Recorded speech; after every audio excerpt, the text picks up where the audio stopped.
Wow, everyone got quiet. Great. Good morning, everybody, and welcome to the 2023 John Edwardson 72 Social New Venture Challenge Finals. We are so excited to have you join us, whether in person or through the live stream. I'm Rob Gertner, a Booth faculty member and the John Edwardson Faculty Director of the Restandi Center for Social Sector Innovation. The SNVC is the social impact track of the University of Chicago's nationally ranked business launch program, the New Venture Challenge. Today we extend special thanks to our title sponsor, John Edwardson, a Booth alum, university trustee, retired chairman and CEO of CDW, and co-chair of Advance Illinois, a statewide education organization. Year after year, the Edwardson Social Entrepreneurship Program equips UChicago students and faculty with tools to connect research and practice and go from idea to impact. As the cornerstone of that program, the SNVC empowers students to conceptualize, develop, and launch new ventures with a focus on social impact and a model for financial sustainability. Since 2011, the SNVC has helped jumpstart more than 150 companies and nonprofits, which have gone on to raise more than $165 million in philanthropic dollars, grant support, and venture capital funding. You know, I don't really like that statistic. I like the number. 165 million is extraordinary, but I don't like the statistic. It's not the money raised that matters, but its impact. But we can add up all the dollars across all the various ventures, but we can't add the children in refugee and disaster relief camps who have liked to do homework, to the family farmers in Africa with access to renter tractor services, to the better informed US electorate, to the children in rural America with access to highly effective autism therapy, to the small minority contractors with better back officers and therefore better businesses. And I could go on. But since every venture would require its own clause, I won't. But each of those $165 million is not just money, but an opportunity to affect lives and improve society. This year marks the 125th anniversary of Chicago Booth and the 10th anniversary of the Restandi Center. The SNVC is particularly special as we celebrate 10 years of the Restandi Center at Booth. The enthusiasm with which SNVC was received gave us early proof that social impact belongs at Booth. Much like the teams competing today, we started with a vision, the idea that social impact issues were important to our students, faculty, and community, and that we'd all benefit from supporting them. Today, the Restandi Center is the hub for social impact at Booth. The SNVC is our flagship program, demonstrating the many ways in which our students are committed to making our world more sustainable and equitable. We're really excited to hear the pitches today. The judges will have their work cut out for them as we hear from our 7 finalists. This year, we had 17 teams in the phase 2, which is the class this spring, with students from Booth, Harris, Crown, Pritzker School of Medicine, the Law School, and the Social Sciences Division. It was a real challenge to narrow the field of teams down to our 7 finalists. All of the SNVC teams took my new social ventures class, where they received coaching on everything from financial models to impact measurement, and honed their pitches by presenting to faculty, social entrepreneurs, domain experts, foundation officers, and philanthropists. Today, teams are competing for at least $150,000 in startup capital, including our Audience Choice Award. Please be sure to vote for your favorite team online. Videos will run during our lunch break, during judges' deliberations, and can be viewed online. A note about today's schedule: we'll take a short break after the first 2 presentations, break for lunch after the next 2, and then return for the rest of the final 3 pitches.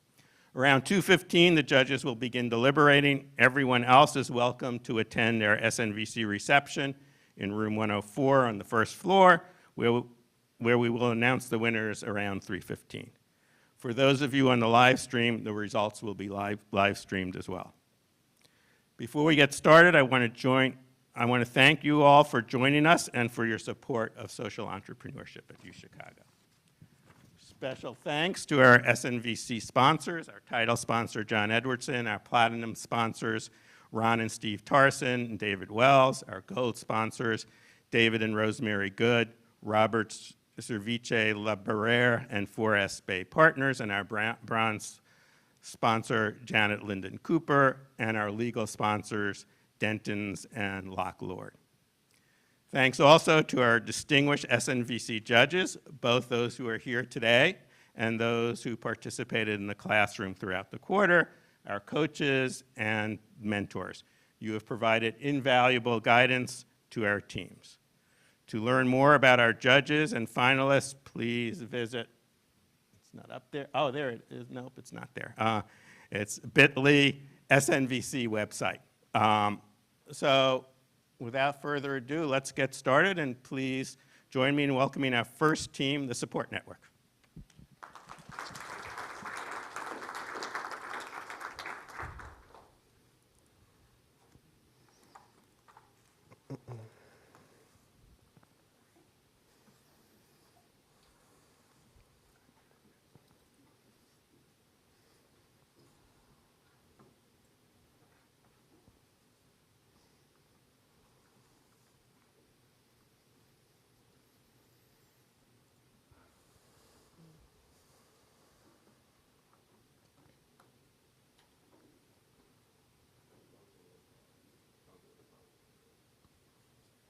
No worries.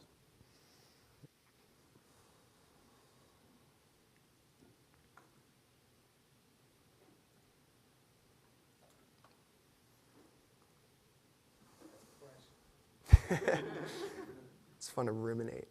Just We can do it without sides. let's No problem. just get it going. Far left. Yeah, far left.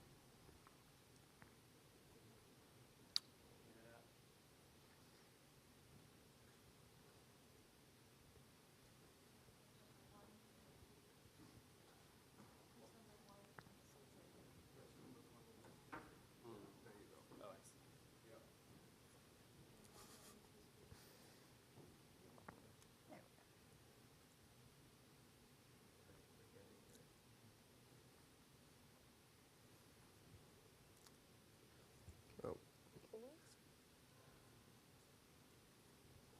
All right. All right. You wanna step forward a little? Yeah. Hi, everyone. My name is Max. I'm a first-year booth student and a co-founder of the Support Network. And I'm Miranda, a fellow first year and a TSN board member. The Support Network is a nonprofit designed to launch and develop peer support programs at colleges around the country. During my time at the University of Michigan, I helped found our pilot, the Wolverine Support Network, in response to multiple student suicides. With its success, we saw interest from over 150 different schools around the country. And after graduating, I helped co-found the Support Network to scale this model, and today we're impacting over 1,000 students at 9 different schools. Since our inception, we've been a completely free model, run purely by volunteers. And today, we're ready to build a sustainable nonprofit that isn't reliant on fundraising, so we can accelerate our growth and give both students and schools the support that they desperately need. So at TSN, we have cracked the code to building a replicable and sustainable peer support program that is cost-free for students. We're solving the pain points for administrators by alleviating the burdens of program implementation. So why is it so important that we bring a peer-to-peer program to schools today? Well, there is a mental health crisis amongst our youth, and it's persistent within our schooling system. A study shows that 70% of all school dropouts is directly correlated with mental health issues.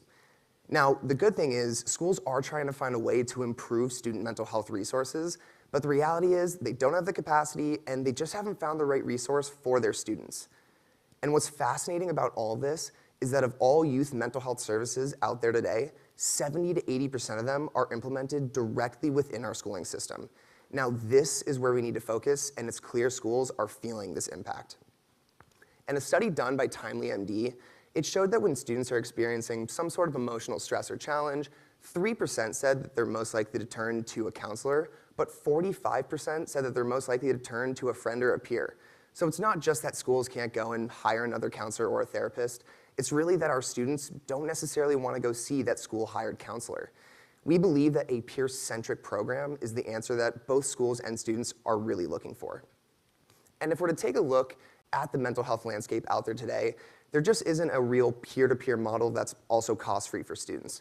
There are a handful of organizations out there working to address these issues, and they complement the work that we're trying to do at TSN, but they differ from us both in their approach and core offerings. So you might be asking, what do our core offerings actually look like? Well, through our own trial and error, we found really the best way to shortcut the bandwidth issues that schools typically have and provide a model that students actually want to use. And we do this via our setup, scale, and sustain process. So during the setup phase, we provide numerous resources and hands-on guidance to setting up a support network on your campus. This includes two of our pieces, our leader training curriculum and our launch manual. And then we provide social media toolkits and branding toolkits. This does include some of our apparel. You can see here, these are some of our sweatshirts from our first year at the Wolverine Support Network. Once we've actually set up a chapter at your school, we move into what we call our scale phase. Here we provide survey templates for data collection and our software algorithm to optimize the member placement of students into their individual support groups. Lastly, we move into our sustain phase, and this is where we really set up chapters for long-term success. So here we provide data analysis, transition documents, and monthly check-ins to ensure that there is successful leadership transfer for both the students and the administrators. Now, beyond these phases, we move into what we call our admin phase. Here, we really hope the organizations are self-sustained and running their support groups on a weekly basis, but by staying within the TSN framework, they actually get access to our annual conferences, data insights, updated training materials, and of course, our continued hands-on support. Now, beyond the monetary payment, there's really two things we're asking from schools. One, we need some sort of clinical oversight, and this can be someone like a counselor from the counseling department, or maybe a dean of students who has some sort of background in mental health background. And then the other thing we need is a dedicated team of 4 to 6 students to work directly with these advisors to ensure the programs are run and set up successfully. Great. Thank you, Max, for that introduction and overview of TSN's offerings. Now I want to talk about the benefits that we really bring to stakeholders. On our 9 active campuses, we've seen how administrators, students, and counseling centers all benefit in different ways from TSN's programming. Administrators really benefit from our streamlined launch process, and they also see increased student retention. Students experience increased social connectedness, better academic outcomes, and overall enhanced well-being. And counseling centers, they feel the relieved burden, and they report lower wait times. Now more than ever, mental health programs are a selling point for schools. Students fundamentally want to attend a place where they're confident in its resources and in its administration's commitment to mental health on campus. We've even seen examples of college applicants referencing TSN in their admissions essays as a drawing point, so that's of course very exciting. The data we've collected from active participants really does reflect and reinforce this. We have received qualitative feedback that TSN has saved numerous lives and prevented many a student from dropping out of school. And the vast majority of participants report that because of TSN programming, they feel better equipped to support their own mental health and support their peers. So now let's zoom out and consider TSN's initial market. Within the US education system alone, the market for TSN's service and model is vast. The National Center for Education Statistics reports that as of 2021, there are nearly 4,000 colleges and universities in the US. Right now, we want to focus on the more than 2,500 four-year programs because we feel that that program length is the best fit for our current model. But together, those schools serve nearly 12.5 million students, and we are confident that all of them would benefit from having TSN on campus. And we're actually in the midst of launching with 3 of these schools right now, and this is how the process looks. These conversations began approximately 6 months ago. At one school, we were introduced via students, and at the other 2, we met with deans. And after those introductory conversations, we conduct a capacity and capability assessment to understand how it would look on campus. Then we share our materials and align on an expansion agreement, and once the contracts are signed and the first payment is made, then we move to that setup process that Max spoke of. We understand firsthand at this point how complex it is to work with schools, and we know that the sales process can be long and sometimes convoluted. So to accelerate this process and ensure that it's managed efficiently, we're going to hire a sales team to generate partnerships with schools. We believe that one sales rep, sales director here, can generate 8 new school partnerships every year.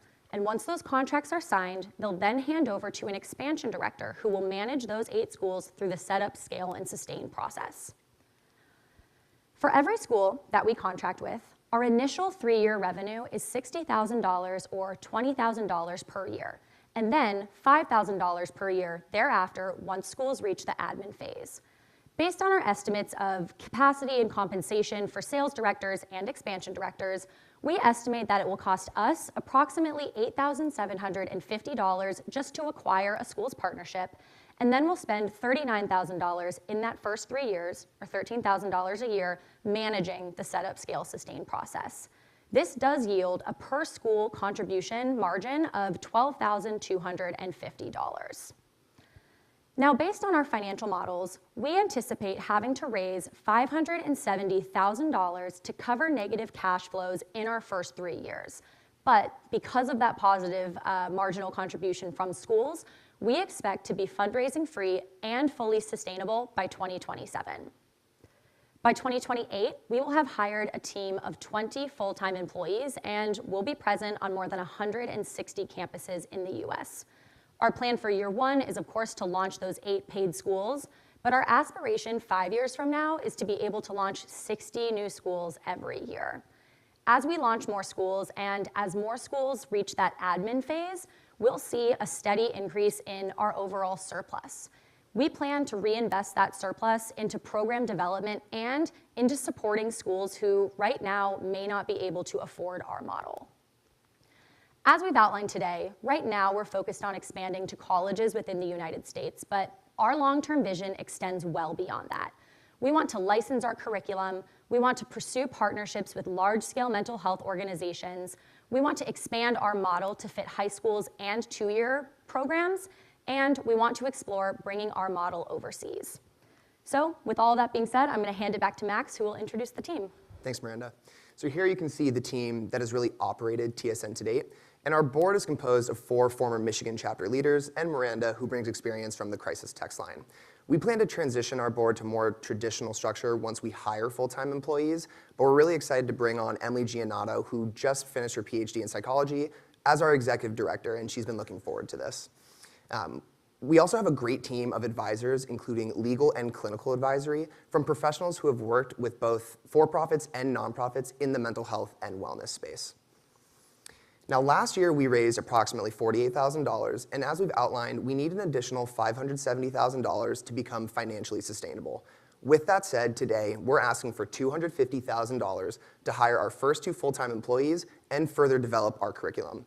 This is going to allow us to bring on our first 8 paid schools in 2024, bringing in $160,000 in revenue, and giving us approximately 18 months of runway to further expand our organization. Now, we've talked to you about the value that TSN adds to schools, but above all, it has immense potential for social impact. By 2028, we should be able to serve over 50,000 students nationwide. We will have trained nearly 10,000 student facilitators. And we know that this is something that uplifts communities and saves lives, and we're very eager to expand our reach. And because of this impact, we've been very fortunate to have been featured in a number of publications. These features have allowed us to get the word out to both students and administrators, and we're so excited to have had a forum to really share our model. We're super excited about what's next for TSN, and we hope that you'll join us. Thanks. Thank you. All right, questions? Yeah, Rachel? Please. Can you share a little bit about what's happening with the Wolverine Network now? Sure. So when it started, originally, we had about 60 students participating in groups. Today, there are over 800 students participating in groups and about 70 trained student facilitators. So it's actually one of the largest student organizations on campus. And will that be a source of revenue for you? We actually have decided to grandfather in all of our existing schools. The thought being that they've been cost-free for the last couple years, and we hope to not lose their participation within TSN by charging them. Please, Tasha. Can you share a little bit about the alternatives? I think to this point, like when you're going to universities, what do they consider as alternatives to the support network? And are those free, comparable costs? Give us a sense of that. Thanks. Yeah, so I think the big alternative that we often cite is just school counseling centers and counseling resources. At my school, we called it CAPS, but oftentimes, while it is free for students, they have really long wait times and it's hard to get an appointment. Sometimes you'll have to wait like 4 to 6 weeks to be able to see a free counselor. And so given that, we think that a peer support model is something that can kind of alleviate mental health burdens on students and on counseling centers. That said, we also share other organizations and programs through TSN. So whether it's sharing resources from the JED Foundation or sharing the number to crisis text line, we ensure that students have resources well beyond the peer model, but we are really adding an option for students that doesn't currently exist. And maybe just quickly to add on that, there are some organizations like DMACS, they have very topic-specific groups, so something like an alcohol abuse group or something that covers sexual assault and something like that. We think that our program is a little bit more holistic and different from these groups because they're not as topic-specific. Sorry, can I ask a quick follow-up question? It looks like most of the alternative programs are low cost or no cost. So I'm just curious how schools, do you anticipate they'll think about that $60K or $20K per year? Yeah, we've done a little bit of outreach to schools to survey what we think they might be willing to take on. And we've gathered that our range for our pricing is fair and schools would be willing to pay for it. The thing I would say too is we are very hands-on. A lot of these programs, like I said, DMACS, Together All, JED, they provide resources and assistance, but they're not as hands-on with the students and the administrators. We're, essentially, if you want to think about it, almost consultants, having weekly conversations with students and administrators, and we like to think we provide some actual tangible materials. Like I said, we've got, a 100-page launch manual and training curriculum to really assist these programs and students. Thank you. Yes. There's no clear issue about the demand. And having been a trustee at Purdue and now a trustee at the University of Chicago and meeting with student body leaders of both, the demand is off the charts. Will you be collecting or have you collected any data along the way about what's driving the demand? Clearly, there's a need to cope with it, but second, is there a way to get more preventative about it as well? Absolutely. So I think we shared a little bit some of our responses from students, and quite frankly, this is an area that we're hoping to improve upon. We're hoping with more money we can really bolster our data collection services, but we plan to really collect, what's the reason they're choosing TSN? If there's other resources that they chose before us, we also like to really refer out. So we think of ourselves kind of as a preventative measure. Students come to our groups. We have trained student facilitators who are aware of the other resources out there. And we want to see, if they come to our groups, where else are they going afterwards? And why did they choose us before going somewhere else? Also, you can see here, we're planning to really collect a handful of other data points. We want to see some of the demographic info, what students are choosing to use our groups. And then also we want to see the value that we're providing to administrators as well. We want to see, the things that we do well, things that we don't, and find out, what's the best way to improve the organization. Thank you. Steve. I'd like to follow up on his question because that was kind of my question. Sure. The root cause, I'm always interested in the root cause. And so if you could maybe elaborate on this explosion of mental health in the last few years, maybe go through some of the major root causes. And I guess the second part of that question, is faith involved anywhere in the problem or the solution? Sure, I think that's a really good, important thing to think about. I think when I think about the last 10, 15 years, the environment that students learn and grow up in is really different, right? We've got the introduction of social media and all of the pressures that poses. We've got people thinking about what they're doing, how they look, how their peers look, and there's a lot of academic pressure, social pressure, athletic pressure as well. And I think we've really seen an explosion in the need for these services, also because we have some language to put behind this, right? I think, 30 years ago, maybe people didn't talk about this on campus quite as much, even if people were really struggling with their mental health. So there's a lot we can do, the COVID pandemic as well. There's a lot we can do to combat the existing trends in mental health, but I do believe that this has always been an issue. Then in terms of faith, you mean faith as in like religious faith, yeah? Whatever you may take. Whatever, right, no, big spiritual questions today, but I think in terms of faith, that's really something that a student can bring to their group if that's what they believe in. We maintain that TSN is a place where people can be their authentic, vulnerable selves, and sharing your faith with others is part of that. I know we're active on one school that is very faith-based, and they really appreciate and approve of our model because it lets students share authentically how they're feeling. I think that it's not necessary that everybody in that group shares that same faith, but if you're coming to a TSN meeting, you know that it is a space where you can be honest about your beliefs and you will be heard and supported in those.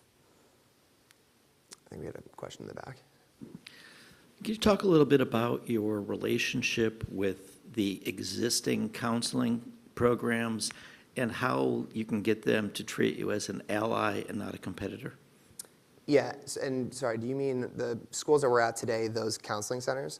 Yeah, I think we have great relationships with them. As we said, I think we have a lot, or most of our programs are in direct partnership with the counseling center. We want to ensure that our student facilitators are adequately trained. And so they really do look at us as, one, this preventative measure, but two, this place where we can say, hey, look, you're coming to us with this issue, and we don't think of ourselves as therapists. We say we're therapeutic, not therapy, and we're here to refer you out to even the counseling center if we feel like the support network is only that first step for you. So I think for the most part, they really do look at us as an ally. 3 years from now, how many schools, would you review again, how many schools you expect to have and how many people will work for your company? Yeah, so by 2028, we hope to be at about 160 schools, and we should have almost 20 employees at that point. And that will be broken down between the sales directors, expansion directors, and kind of our full hierarchy, which we can, we also have that as well. If you want to show the actual org structure. Yeah, so this is what our org structure we hope to have by 2028. Jim, if that finishes answering your question. Yeah. So my question is more towards funding, sources of funding that you're looking for. Have you solicited any foundations, endowments that are already in the mental health where it's one of their focuses? Mm-hmm. Yeah, so we've done a handful of grants. As I said, we reached out, or last year we fundraised $48,000. And we have tried some of these processes. Quite frankly, we've been bootstrapping this for the last couple of years, and we've only just recently started to solicit donations as we've pretty much reached our capacity as a small team trying to do this just in our off time. But we definitely are reaching out to different organizations that work in this space and continuing to apply for grants, specifically government grants. So, because one of the things in your structure, while you have sales director, I'm figuring that that's more outbound going to the target schools. You might want to think about somebody to focus on development that has the network within nonprofit to be able to assist.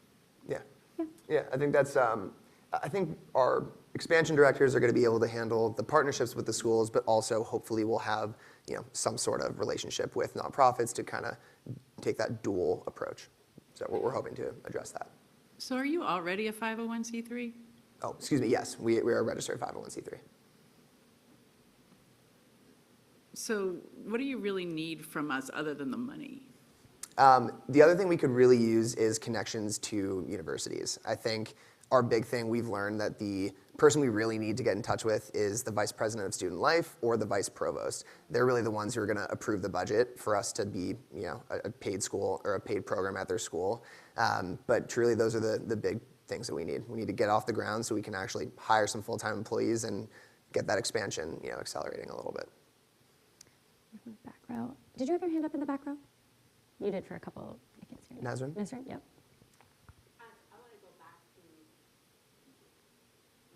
I want to go back to the root cause question.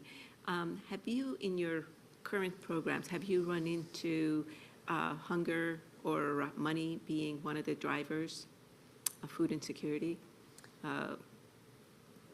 It's a good question. I think that's probably one of those things that we want to get in our data collection moving forward. I would tell you that after having been in these groups for 10 years, we see basically every issue you can imagine, and that is something I'm sure at all of our schools is coming up.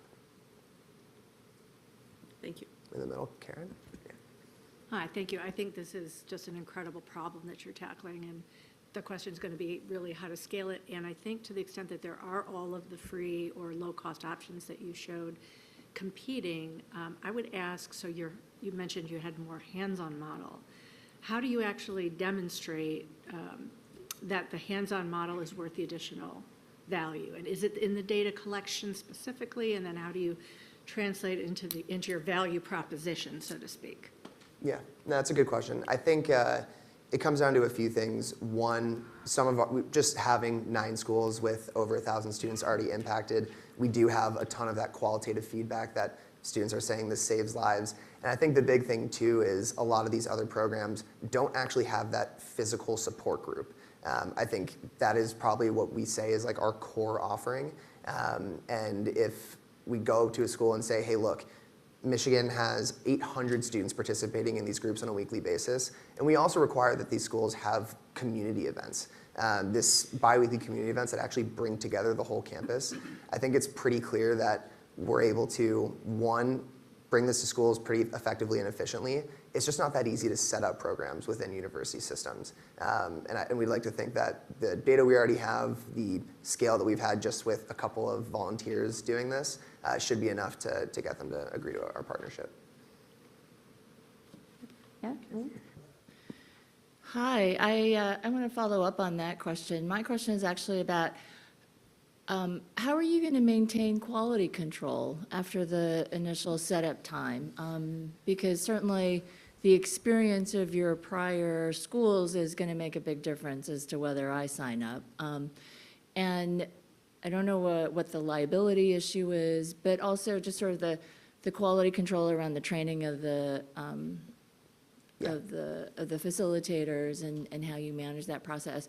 I saw that you don't have any cost related to ongoing relationships with the prior schools and assessment and data analysis, all of those things. Yeah. So I'll touch that in a few pieces. One, the ongoing support is part of that admin phase. So that $5,000 a year we're receiving from schools after the initial setup, that's where we do our data insight, and we're providing that additional hands-on support. And we do plan to have some of our admin directors, and you'll see in our breakdown, those admin directors will make trips to these schools every couple years to ensure that the quality control is happening. And they also are having pretty frequent conversations with the schools. To address the kind of liability and quality control, our expansion agreement stipulates a handful of things, but we really require schools to follow a few crucial parts to our model. One, have to use our name and our branding. So mascot support network is required of all of our schools. You have to use our branding materials that we provide you. 2, you have to provide this exact structure of our support groups, so peer-led by trained student facilitators, and then the training piece is that third part. This is where we hope when we can actually license our curriculum, this is something that will uniform our training amongst all of our schools. As of right now, there are a handful of pieces that we say you can't, you actually have to have. So that's suicide intervention and prevention training, DE&I training, and there are a handful of other ones that we say without this, you can't actually have our groups. So we're doing our best right now to quality control without a licensed curriculum, and a lot of that comes from our expansion agreement. And we are out of time. Thank you very much. Thank you. Thanks.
presentation, you can move. Okay. But when you finish, just back up. Okay. So when we're talking, we Yeah, can, during talking, you can move. okay, Toggle slides, it's yes, this one. okay, Clicking through slides on that. Yeah, that one. yeah. Got that keyboard, okay.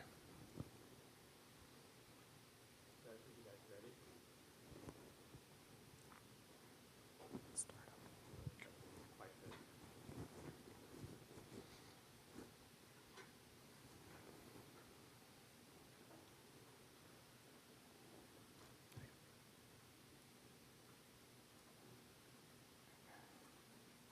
Okay, we're going to move on to our next team, which is Orca. Start. All right, hello, I'm Clay, and this is my co-founder, Lance. And we are two friends with a shared passion for logistics. We founded Orca because we discovered a massive problem that we could use our shared interest in supply chain to solve with a scalable, impactful solution. I'll hand it over to Lance to tell you more about that problem. Thank you, Clay. All right. As any of you may know who've used meal kit services, these meal kit services come with a ton of waste. In fact, up to 80% of what actually comes in the box is packaging that ends up going into landfills. This creates a huge environmental problem for this industry. They dump all kinds of chemicals and microplastics into waterways that are harmful to the environment, and they generate over 200 metric tons of carbon emissions every year, which, to give you a sense of perspective, is comparable to the entire nation of Argentina's output on an annual basis. So it's an ecological disaster. A single person getting this service for a year with 2 boxes a month, which is a pretty conservative number, will generate almost 500 pounds in gel pack waste alone. Every company in this space wrestles with this problem, and they demand a solution, not only because it's an environmental problem, but because it's an economic one. These companies spend nearly anywhere from $4 to $10 per box they ship, so it absolutely kills their bottom line. And the industry as a whole spends over $500 million on packaging material every year. We've spoken with these companies. They've told us this is a problem again and again. CEOs, executive teams have said, yes, we know this is an issue. Yes, our customers hate it. We hate it, but we haven't found an economic solution that we've tried. They tell us the fact of the matter is everybody says they care about sustainability, but nobody is willing to pay for it. At Orca, we believe we're developing a business model where folks don't have to pay more for sustainability. We do that through what we call a circular delivery model, which consists of these 3 basic steps at its most simplest. First, our delivery drivers are going to take meal kits and deliver them to the end consumer as happens now. Along that route, they're going to pick up gel packs and thermal insulation, which will then be cleaned and reused by our client companies once we resell it to them. This solution is good for the planet and it's good for our partners. It drives down their cost of goods sold because they're no longer spending so much in packaging, and it's good for the end consumer because they don't have to generate a mountain of waste with every single meal kit they buy. I'm going to hand it to Clay to talk a bit more about our operational model. All right, thanks, Lance. So Orca is the only tailored last mile solution specifically for food, and that starts with our circular delivery foundation. What this means is our food company partners, such as HelloFresh, ship from their packing and prep facilities to our local distribution centers. These are located strategically around major US cities. From the distribution center, our Orca drivers will pick up batches of typically 25 packages and deliver them to the customer's doorsteps along a 3-hour route. Prior to receiving a delivery, the customer leaves their materials from their prior order outside for the Orca driver to pick up and bring back to the distribution center. The Orca driver earns a supplemental commission on top of their base wages for doing this return, and the materials are cleaned and inspected and sold back to our partners. What's important about this is that it results in cost savings for our partners. Where they typically would spend about $7 on new cold chain materials, we're reselling them the repurposed materials for $4.50. This is also unit economic profitable for Orca because we're taking advantage of a driver loop that already exists. These last mile drivers are already going to be driving back to the distribution center to make their next batch pickup, and so there's minimal extra transportation being added into the system. Moving on to what the driver model looks like. We're using a gig worker flexible labor model where drivers use their personal vehicles, such as SUVs, to pick up batches and make deliveries. This is dynamic and scalable. It allows us to more easily match supply and demand, hitting higher delivery window precision. And it allows us to grow quickly with this fast-growing industry, and there's no CapEx cliff. It's also a proven model. There's a handful of last-mile delivery companies that have shown that you can use a gig worker model and have higher precision and higher customer satisfaction than traditional carriers. Finally, customer experience is our top priority. This is because these food companies have extremely high customer acquisition costs and high customer churn, which we, as their delivery partner, can help them bring down. We're going to be laser focused on this through delivery updates, support, and map-based tracking. Finally, at Orca, our mission is to make shipping perishables seamless, affordable, and sustainable. And while we see this circular delivery model as a solid foundation and huge step towards these goals, there are multiple avenues for continued growth that we're going to be exploring to bring down costs and get more embedded as a specialty service provider. We'd love to go into more detail on that in Q&A, but we're limited on time, so I'll pass it back to Lance now to talk about the market. Thank you. All right, a very, very large market that we're going after. Right now, meal kit companies spend on shipping and logistics services billions of dollars every year, projected to be over $5 billion by 2027. So there's a big pie for us to go after. We think of this market in the three following buckets, and in particular, our high priority is this middle bucket of middle market companies. These companies are a sweet spot for us for a few reasons. First, they spend nearly $2 billion a year on shipping and logistics services like Orca will provide. They're distributed across different cities and regions with their contracts, so we get a lot of bites at the apple to sell to them, and their size makes it so that we can be talking to a decision maker within the first or second conversation with them, which we know because we're already talking to these folks. The time is now to start helping these companies for the three following reasons. First, this market has exploded into existence over the last decade. In fact, it's increased 6x since 2017. Large national carriers in this space, the typical solution like FedEx and UPS, don't have an incentive to change how they do business for one niche sector like perishable goods, but that's what Orca is absolutely laser focused on. Third, technology allows us to start fixing a lot of these problems because we can start using flexible gig worker models and precision-based algorithmic tracking to have best-in-class last-mile solutions. Right now, this is how these problems are being solved. These four buckets are how we think about our competition. First, there are large national carriers like FedEx and UPS, traditional solution here. These are lumbering giants. They don't have high precision windows when they deliver shipments, which is very important for perishable goods, very important when you're talking about someone's dinner. They also don't have any means of reducing waste or having reverse logistics, and there's a poor customer experience if anything goes wrong, as probably a lot of you have experienced. The second bucket is last mile startups like Veho, who do use gig workers. We're learning a lot from them. They are competitive. However, they don't have any means of reducing waste or doing that reverse flow, and they don't have any specialization for cold chain logistics. The third bucket here is a niche group of reverse logistics startups like Dispatch. They focus on returning packaging and reusing it. However, they don't solve anything with delivery and the full logistical challenge for these companies, and we're not too worried about them for a few other reasons. The fourth bucket is companies can try to do this themselves and do it in-house. We've spoken with a number of companies who have tried this, and we have been told, especially by one company's representative called One Potato, their CEO told us, look, if you start this company, come talk to me, I'll hire you. The fact is, meal kit companies don't want to be logistics companies. They want to focus on what they know, which is food and user acquisition. They want to outsource this because it's just a different business. It's not their area of expertise. And oftentimes these companies will attempt number 4. It won't go very well. They'll revert to options 1 and 2. Clay and I are the people to solve this problem. We are logistics people. We have the energy. We have the expertise. For a bit more detail, my name's Lance Hackney. Prior to coming to Chicago Booth to pursue my MBA, I spent my career in Silicon Valley. I worked at transportation and logistics tech companies like Lyft and Scoop. I started my own company, which was heavily logistics dependent, and sold that before coming to school. And I'm currently interning at a VC firm based here in Chicago called OCA Ventures. And I'm Clay. I'm the co-founder and CEO of Orca. I'm currently a second year at Booth, and after I graduate next week, I'm planning on working full-time on Orca after school. I'm currently part-time at a transportation and logistics-focused VC firm, and I have experience in freight technology and private equity prior to coming to business school. We also have 3 advisors that we're really excited to have on board. Steve was part of the early senior leadership team at Grubhub. He's currently a founding partner at a food tech VC firm in Chicago. Mike is the co-founder and chairman of Foxtrot, and Nicole is an operations and supply chain professor here at Booth. All 3 are really excited about what we're doing and have been a massive help so far. Next, going on to traction. We've been talking to a lot of these companies, and we've been finding that they're really excited about having us come on and solve this problem for them. 3 of these companies that we're currently engaged in partnership discussions with have combined annual logistics spend of over $60 million per year, which is future revenue opportunity for us. Company C here represents Tavala, who we're currently in the final stages of working out a pilot this summer with, in which we'll deliver to their customers in Chicago, to iron out some of the operating metrics in the circular delivery model and get more comfortable for a pre-seed round at the end of the summer. The cost of that pilot program, for context, will be about $50,000, so that's our current cash need.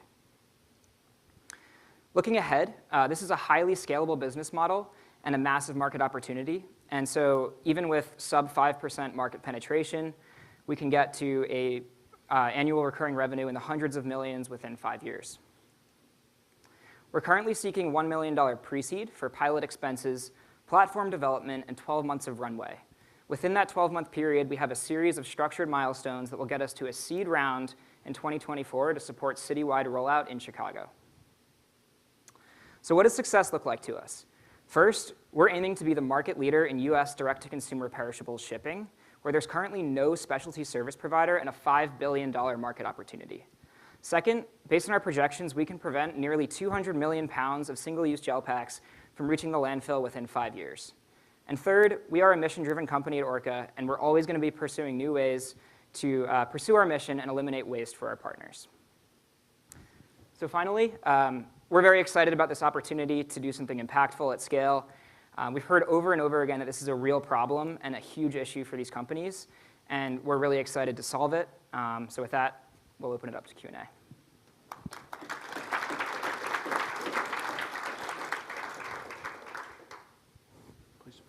How are you dealing with your real estate? I mean, there's a fairly high cost of entry, I would think, into this, because you have your facilities, and I presume they have to be cold storage facilities. Yep. So how are you dealing with that, and how many, and how do you scale that? Yeah. So in the pre-rollout phase, when we're just piloting, we're going to be delivering directly from our partners' distribution centers. And then once we raise a seed round, we're going to acquire our first distribution center in Chicago. We think of these as more of micro-fulfillment centers, so they're not going to be the massive scale of like a FedEx distribution center. They would cost between $2 and $4 million is our kind of sweet spot target area. And these financial projections are considering a rollout across 20 cities. So the CapEx is a component here, but it's actually, compared to the total cash flow, it's actually not going to be as big of an issue. We're also not going to be acquiring fleets of vehicles or anything like that. Can I just have a follow-on to that? Because I think that is my biggest concern about your strategy is, can you get to scale with a customer if you can't support them in all their cities?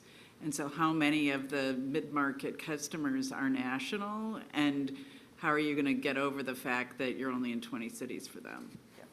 There's something of a kind of 80-20 principle at work. So although they're national, the vast majority of their consumers are focused in metro areas, in dense metro areas. So that plays to our favor. Tavalla, for example, the bulk of their customers are in the greater Chicagoland area. I shouldn't say the bulk, but it's a big concentration of their customers. So when we talk about those 20 cities, we're actually talking about we're talking about coverage for the vast majority of their consumers. Yes. So I live in Santa Fe, and unless you eat and enjoy chili, you'll starve. So we order pizza from Chicago, bagels from New York, seafood from New Orleans. Will your model work across country to be able to satisfy the shipping and delivery needs going a couple of thousand miles away from your main source? Yeah, and our current go-to-market model is last mile only. So we're outsourcing the middle mile, even within the country, to traditional carriers. That's not really where we can really add anything. So initially, we're only focused on from the distribution center to the doorstep within a city. Eventually, we do have plans to get to more of the middle mile and refrigerated freight and things like that. Yeah, it's a major problem, the goods, the waste. I was wondering if you'd considered partnership with the charitable food distribution system or food as medicine companies. We're absolutely interested in that. I mean, one of the reasons we really like Chicago for our initial market is the city has invested heavily in workforce development centers and workforce development programs, which we think is going to give us, we know a lot about recruiting the kind of workers we want for drivers, but Chicago's invested heavily in that, so we think that's a great avenue for us.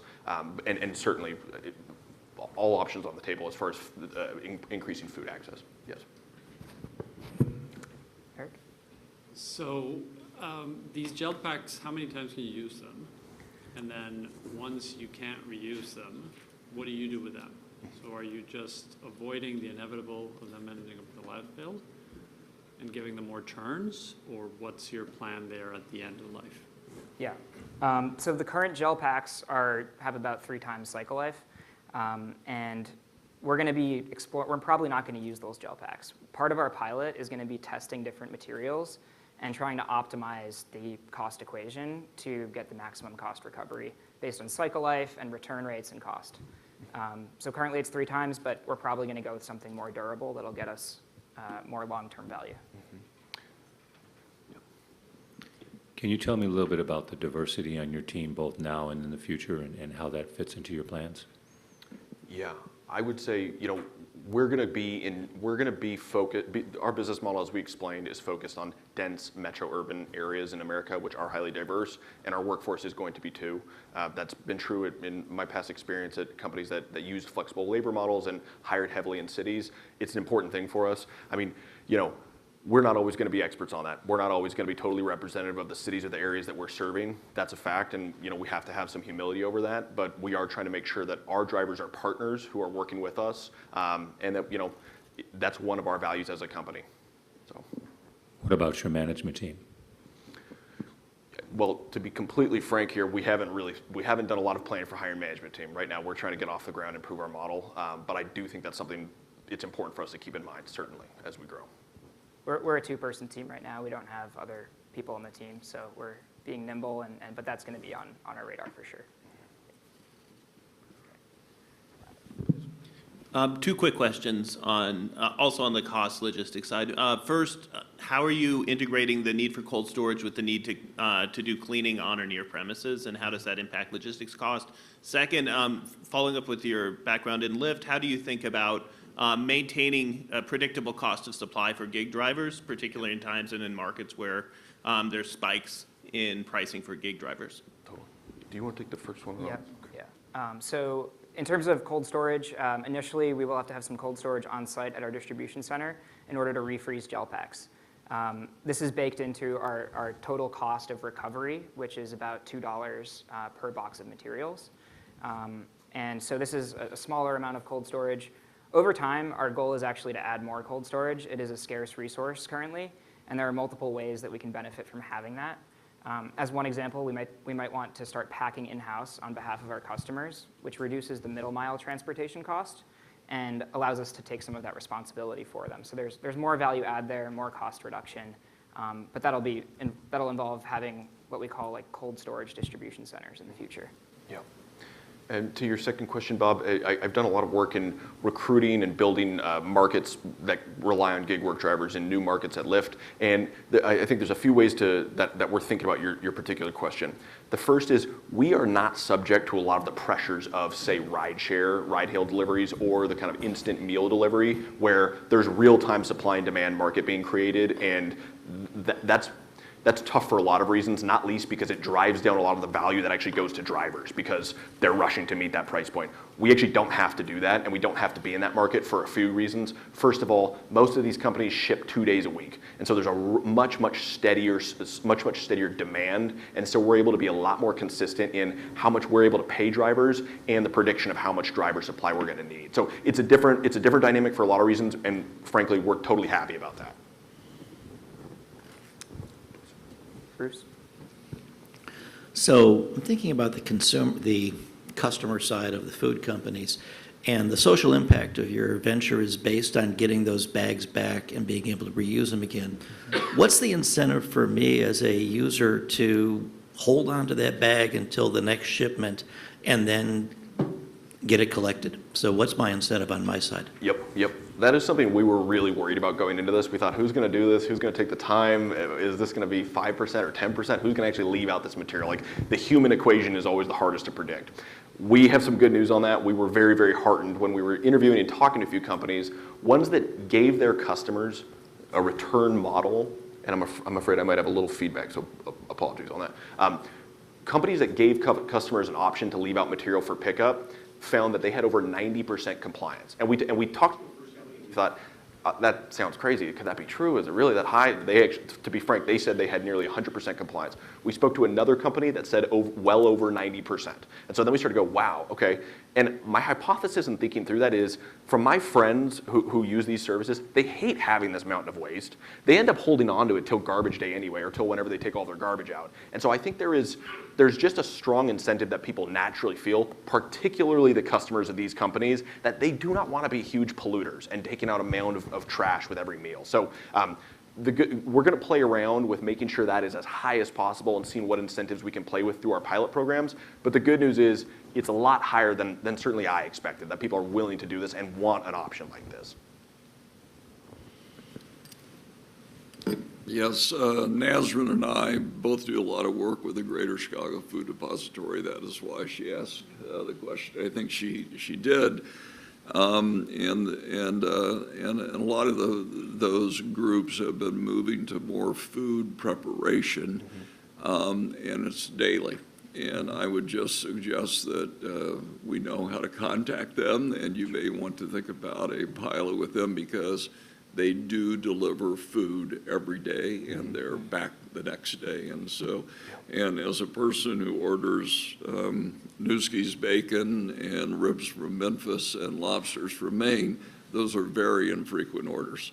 And so I'm just wondering how you do this with people who are, regular users. But the pollution issue is great, and I commend you, because I never know what to do with these cold bags, and whether I put them in the trash, so they go to a dump, or I thaw them and flush them down the sink. It's great feedback. We'll definitely look into that and reach out. Thank you. Yeah, Duncan? Maybe just one on competition. How do you guys think about, I'm a Factor customer, VHO delivers for them. Yep. Will you be replacing them on day one? Will you be complementing them on just sort of the pickup piece? How do you think about if they were to sort of get into the business of pickup as well? Yeah, so we are replacing them. We're doing the forward logistics and then the backwards logistics, and that's because that's really the only economic way that you can recover the waste, because you're taking advantage of the loop that's already there. We think those generic carriers are unlikely to move into this specific space, because it adds a whole operational component that they're just not focused on, because this is a small subset of their overall customer base. We also have a long-term kind of vision of how we're going to get more embedded as a specialty provider, where they will be completely unable to copy us. This is a quick summary of what that looks like. So this is how food is currently shipped through VHO or FedEx or whoever it is. Food's packed at a packing facility, it's shipped to a distribution center, and then there's a last mile component. This is expensive, and it's highly wasteful. Apologies, the number is a little small, but it's $18 total cost. Phase one that we just went through is creating the loop. This is just a circular backwards flow of materials through the system to recover costs and eliminate 2/3 of the waste. Looking ahead a little bit further, this is more of a future growth plan. We call this tightening the loop. And this is where food is shipped via refrigerated freight from the packing facility to our distribution center at higher volumes. So there's additional cost savings there, because they can ship at higher density. And we take the packing on-site at these cold distribution centers. This also eliminates waste, and it reduces costs further. Phase 3 is the long-term, perfect world kind of vision, which is breaking the loop. This is where we completely cut the waste out of the system through what we think of as like on-site cold last meter, which is in the form of like a smart network of cold locker storage within high-rises or homes. And this would be complete waste elimination. We'd add a delivery surcharge in lieu of the material cost savings that covers the amortized cost of those installations. Point being that these are different phases that will progress over different periods of time with different customers. But the point is that we're constantly thinking about ways to become more embedded. And this is something that a company like Veho or FedEx that have a more generic model are not likely to follow us down this path.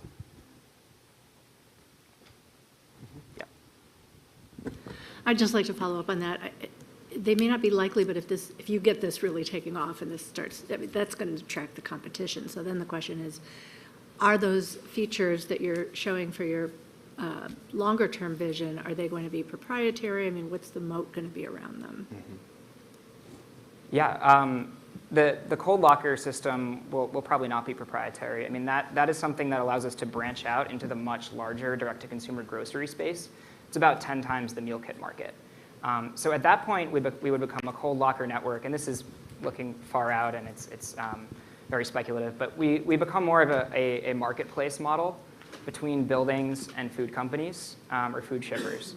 And this solves the delivery window problem, and it allows us to not even have to do the delivery. We can just manage the locker network. So in that sense, no, they wouldn't be proprietary. We would try to scale it as much as we can.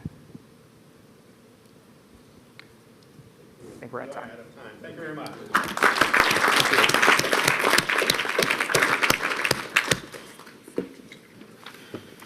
Okay, we are taking a short break now, and we'll be back at 10:45 for the next pitch.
Yeah, unmute.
We're going to start in 1 minute, so please find your seats.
Our next pitch is Hibiscus Health.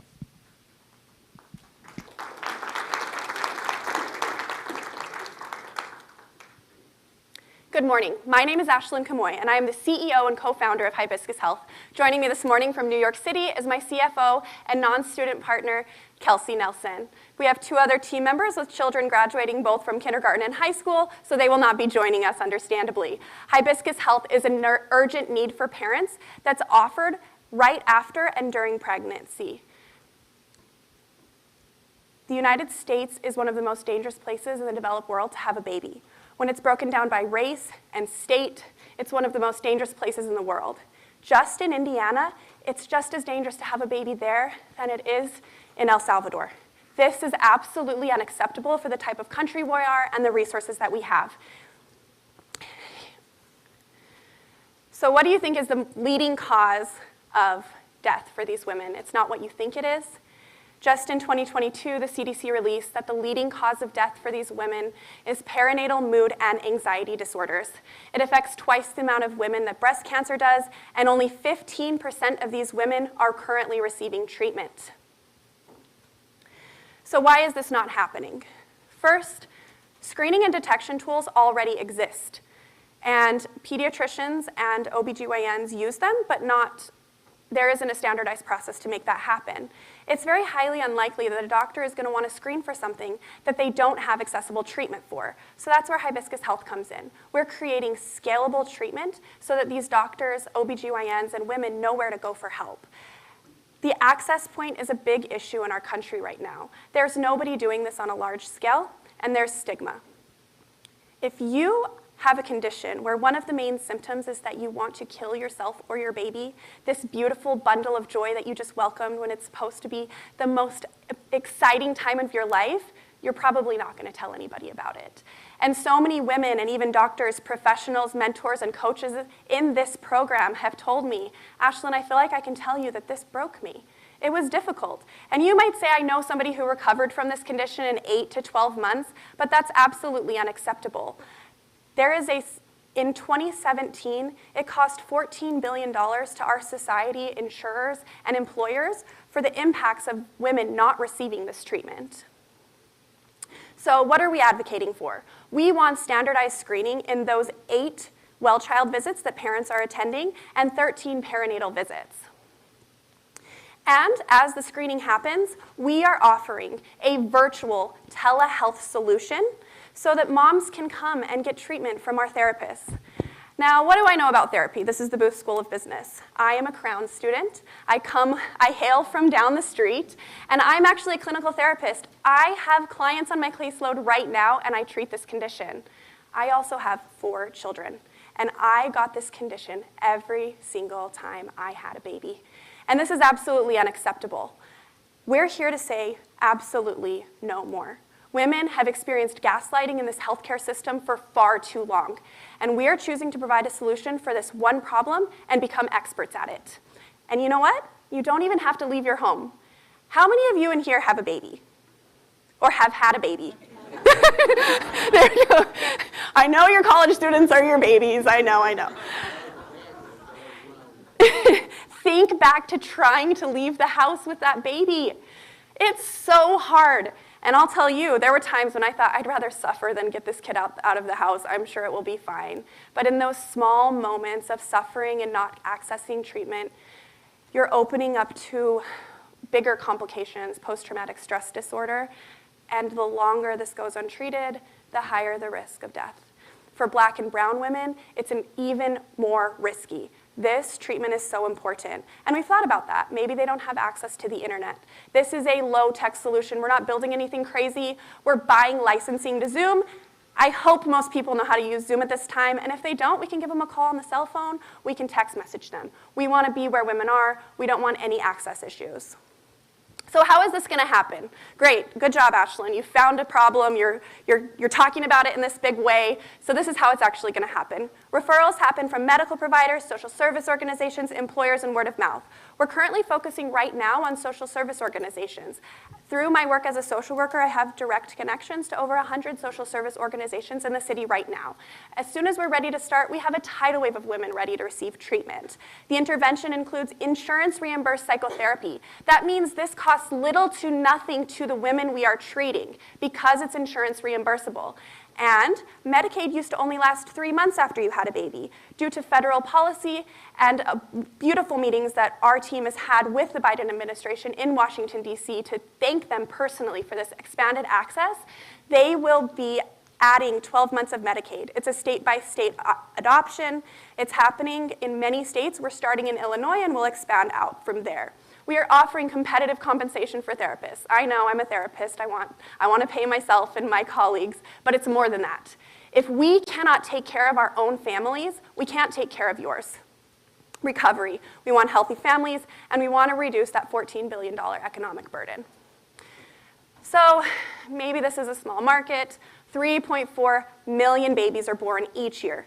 They have parents. 500,000 of those mothers are currently diagnosed with PMADs, and 500,000 remain undiagnosed. That's 1 million mothers a year, and they just keep coming.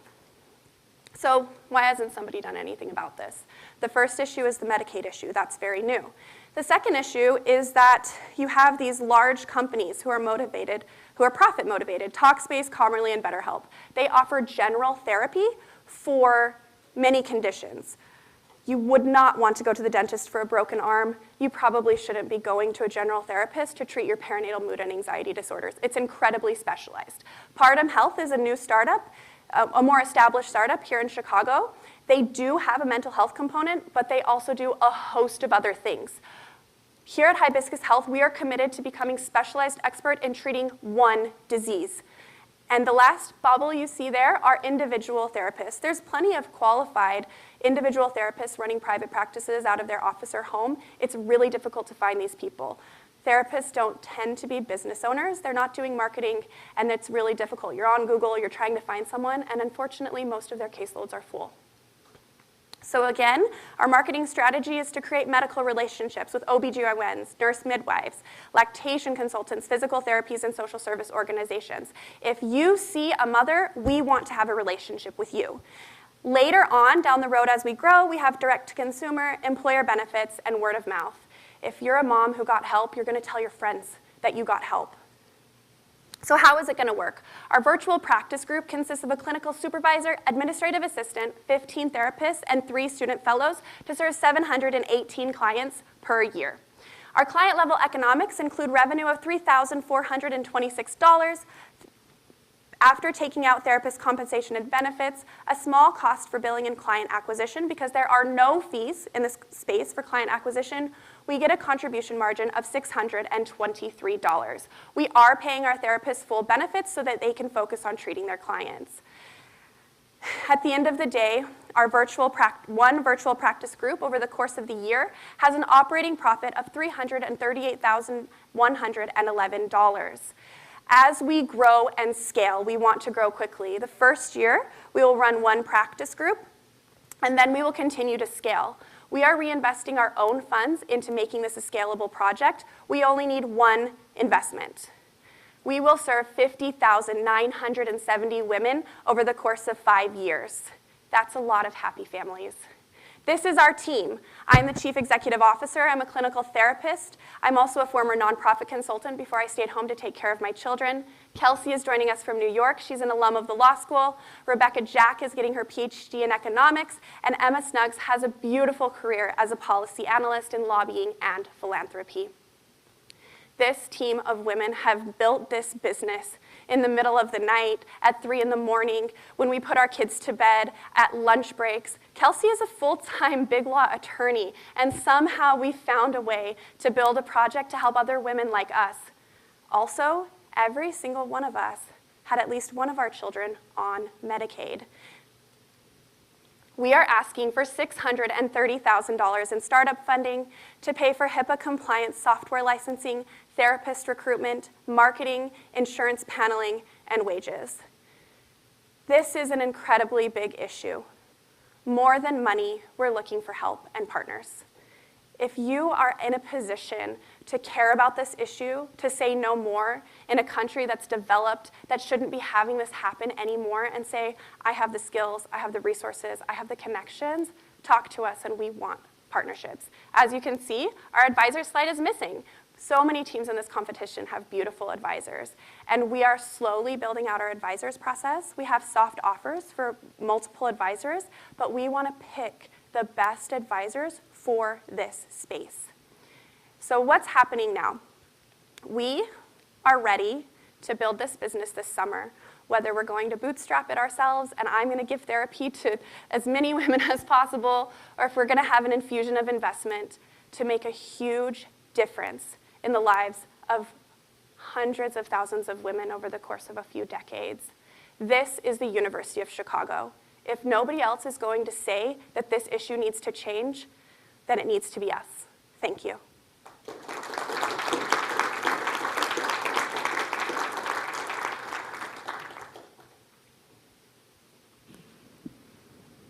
I have a clarifying, oh, sorry.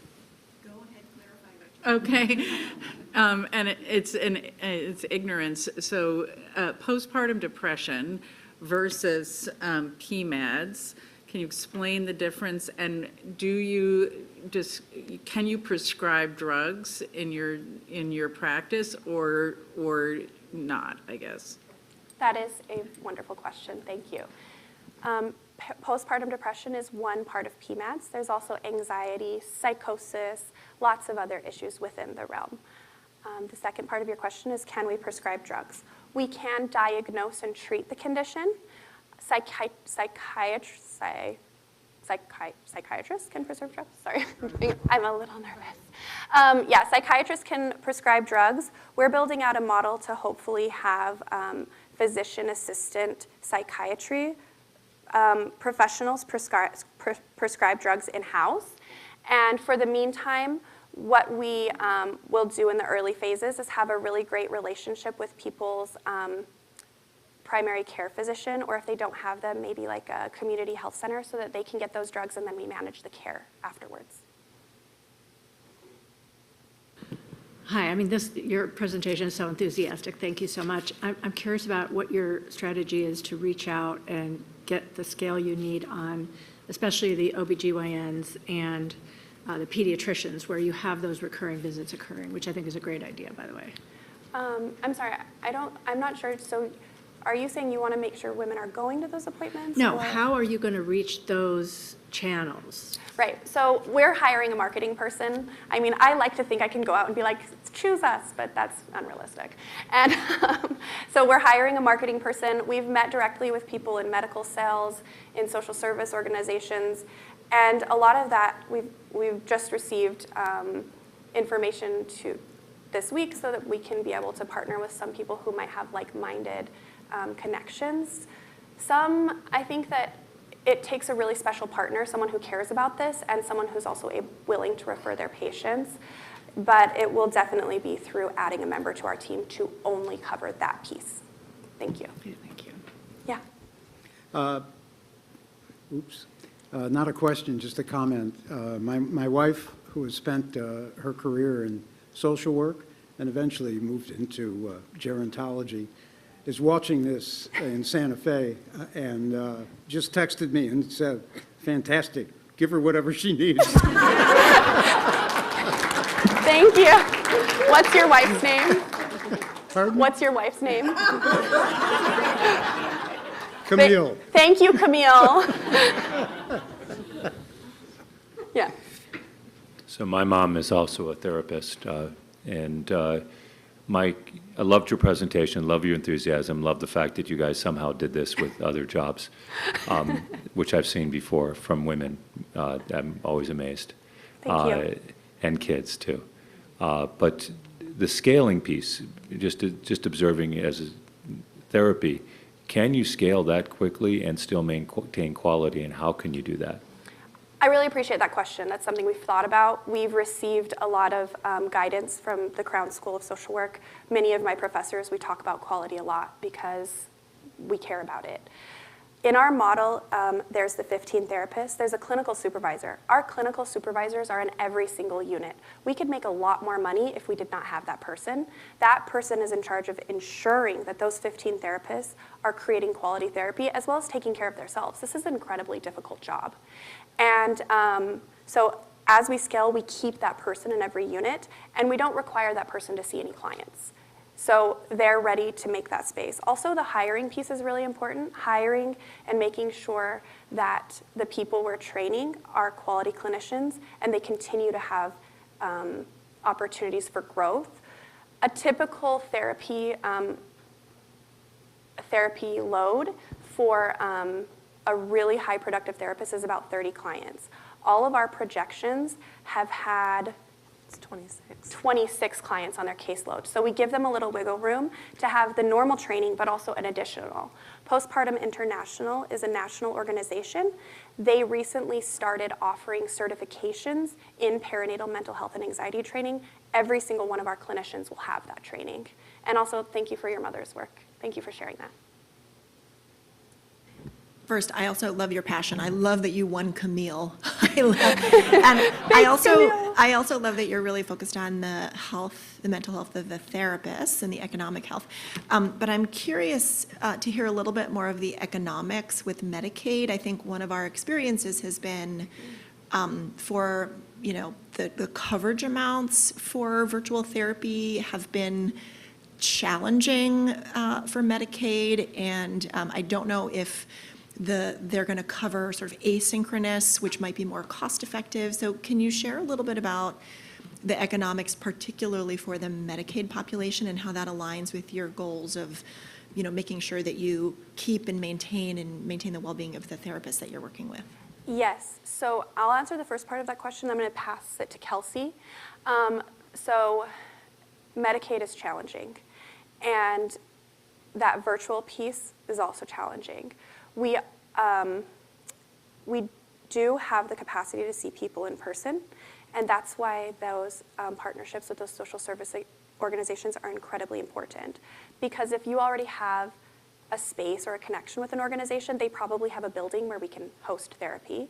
We also met with the Walgreens Corporation, and this is assuming that Medicaid covers the virtual therapy and virtual telehealth, but they have kind of like a social services sort of aim, and they said that they're currently in talks to build out telehealth rooms, so people who don't have access to telehealth can go to just your general Walgreens and be seen there almost like an urgent care visit and get your telehealth. So that's also something we're thinking about. And then the finance piece about Medicaid, Kelsey, can you take that, please? Sure, of course. So in the projections, we've built it out so that 25% of the patients that every therapist sees will be Medicaid patients. And so we've used the private health reimbursements to subsidize the Medicaid in that way. So that's all built in there. Thank you. Yes. Can you dive a little bit deeper, following up on Tasha's question, into modalities and how the visit runs from an initial social service organization through initial visit, through follow-up visits, et cetera. Kind of just how does the modality work? Is it synchronous? Is it async? When do you start billables? Kind of how does the billing work within the organizations? Just nuts and bolts. Okay, so do you mean the social service organization or our business? Do you share, kind of how do you all manage patient, relationships with one another? How do you manage modalities, and then how do you manage billing? So the patient relationship is 100% a recommendation. So when you think about a medical referral, sometimes it's like you must have a script to be seen. In the therapy model, therapists provide the first assessment, and the Medicaid one is actually incredibly long. The Medicaid assessment is like this long versus a standard assessment, which is like this long, and then the Medicaid reimbursement is like this big. And so that first one is usually a little bit longer. And so the referral process from an OBGYN or social service organization, there's no fee associated with that. So essentially, they send it back to us, and while it would be beautiful to have relationships with those organizations, it's highly unlikely that they have that built into their scale. And so we then embrace that patient or that client or that woman, and she becomes our, I think the only word I can think about this is the Hawaiian word. It's called kuleana. It's our responsibility to care for her then. And so we will then do 6 months of visits, and usually the condition has cleared up by then. And then we bill each successive visit. Are the visits sync or async? Are they? Live synchronous visits, or are they asynchronous, call and response? Oh, absolutely not. They're live. They're live therapy sessions. No, the async would be maybe text or call. We have a 24-hour emergency line that's always staffed, but for those visits, they look more like traditional therapy. The way that we're innovating here is not through being let's change the way this is working. We're using therapy that we know works, that's been statistically validated, and the innovation is that we're the ones who are saying, we're not going to deal with this anymore. We're not going to allow this to happen anymore, and we're going to take the federal policy that's happening and respond to it. And we're really disrupting this market by giving a piece and filling the gap between medical providers and mental health providers. And this is a space that's really been beautiful because of the pandemic. A lot of terrible things came out of the pandemic, but we're able to kind of blossom those relationships. Does that answer your question? Okay, I'm going to go here and then here. Have you looked at any other client acquisition models, like looking at employee assistance programs? Yeah, that's one of the things that we're thinking about. It's a huge market, obviously, because when you are when you're a parent, all of the places that you are communicating with is going to be your employer, right? Like you're going to take a parental leave of some kind, and that's definitely built into one of our marketing channels that we're going to be using in the future. That would take an expertise that we are not going to claim to have. So if you know someone, let me know.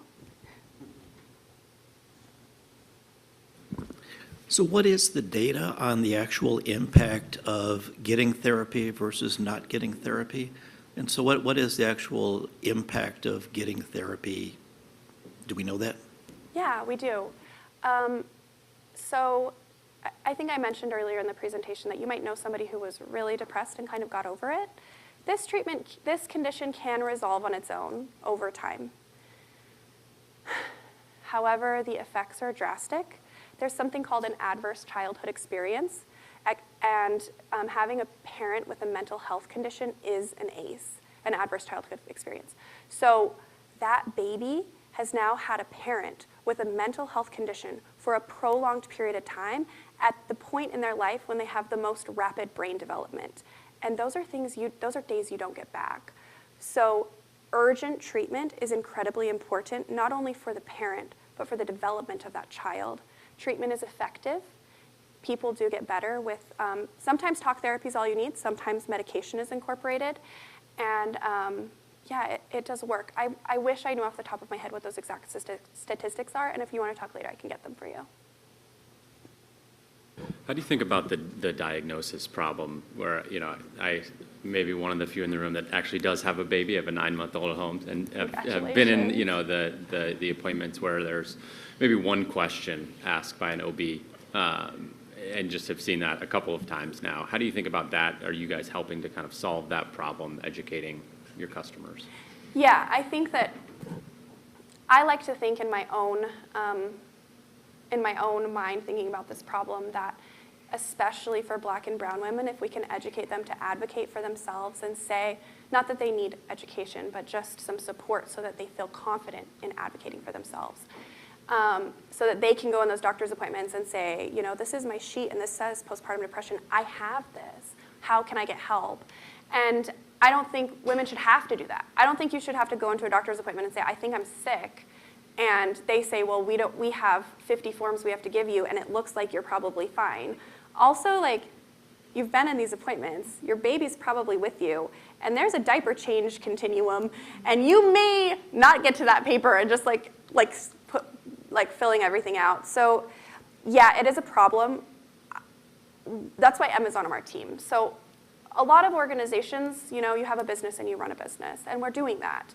But we're really dedicated to the policy piece. Emma's been lobbying in California for a long time, and we're working in partnership with government so that we can get into those channels to help be on those boards and those pushes to change, to make it a requirement. Also, I'm not exactly sure that's going to fix the problem. I think that most of the referrals are going to come from lactation consultants, pelvic floor specialists, like the people that you kind of see after those initial visits, but the hope is for it to be standardized in the country. And congratulations on your baby again. Yes? One observation, it's a lot easier to be a grandparent than it is to be a parent. I just thought I would make that now that I have 7 grandchildren, and it's much easier. It isn't clear to me how the 4 of you found each other. And so talk about that, because you've got to build a team here with a lot of different skill sets to build a business. But how did the 4 of you find each other? Playgroups are really good networking events. Okay. No, Kelsey graduated from the law school last year, so it's not very common to have a lot of children and to be a graduate student here, so we really connected on that piece. Okay. Becky's partner, he was a law student here, and we lived in the same building. Okay. We have daughters that are 2 weeks apart from one another. And Emma and I went to Pepperdine Law School. I have a master's degree in negotiation and mediation, and worked as a negotiator in Los Angeles, and she lived in the student housing building that I lived in, and we just kind of connected and have stayed in touch. So I built a team of really passionate women who I knew could make this happen. So thank you for asking that. Okay, thank you. Out of time. Thank you very much. Thank you.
Okay, our next team is the Good Village.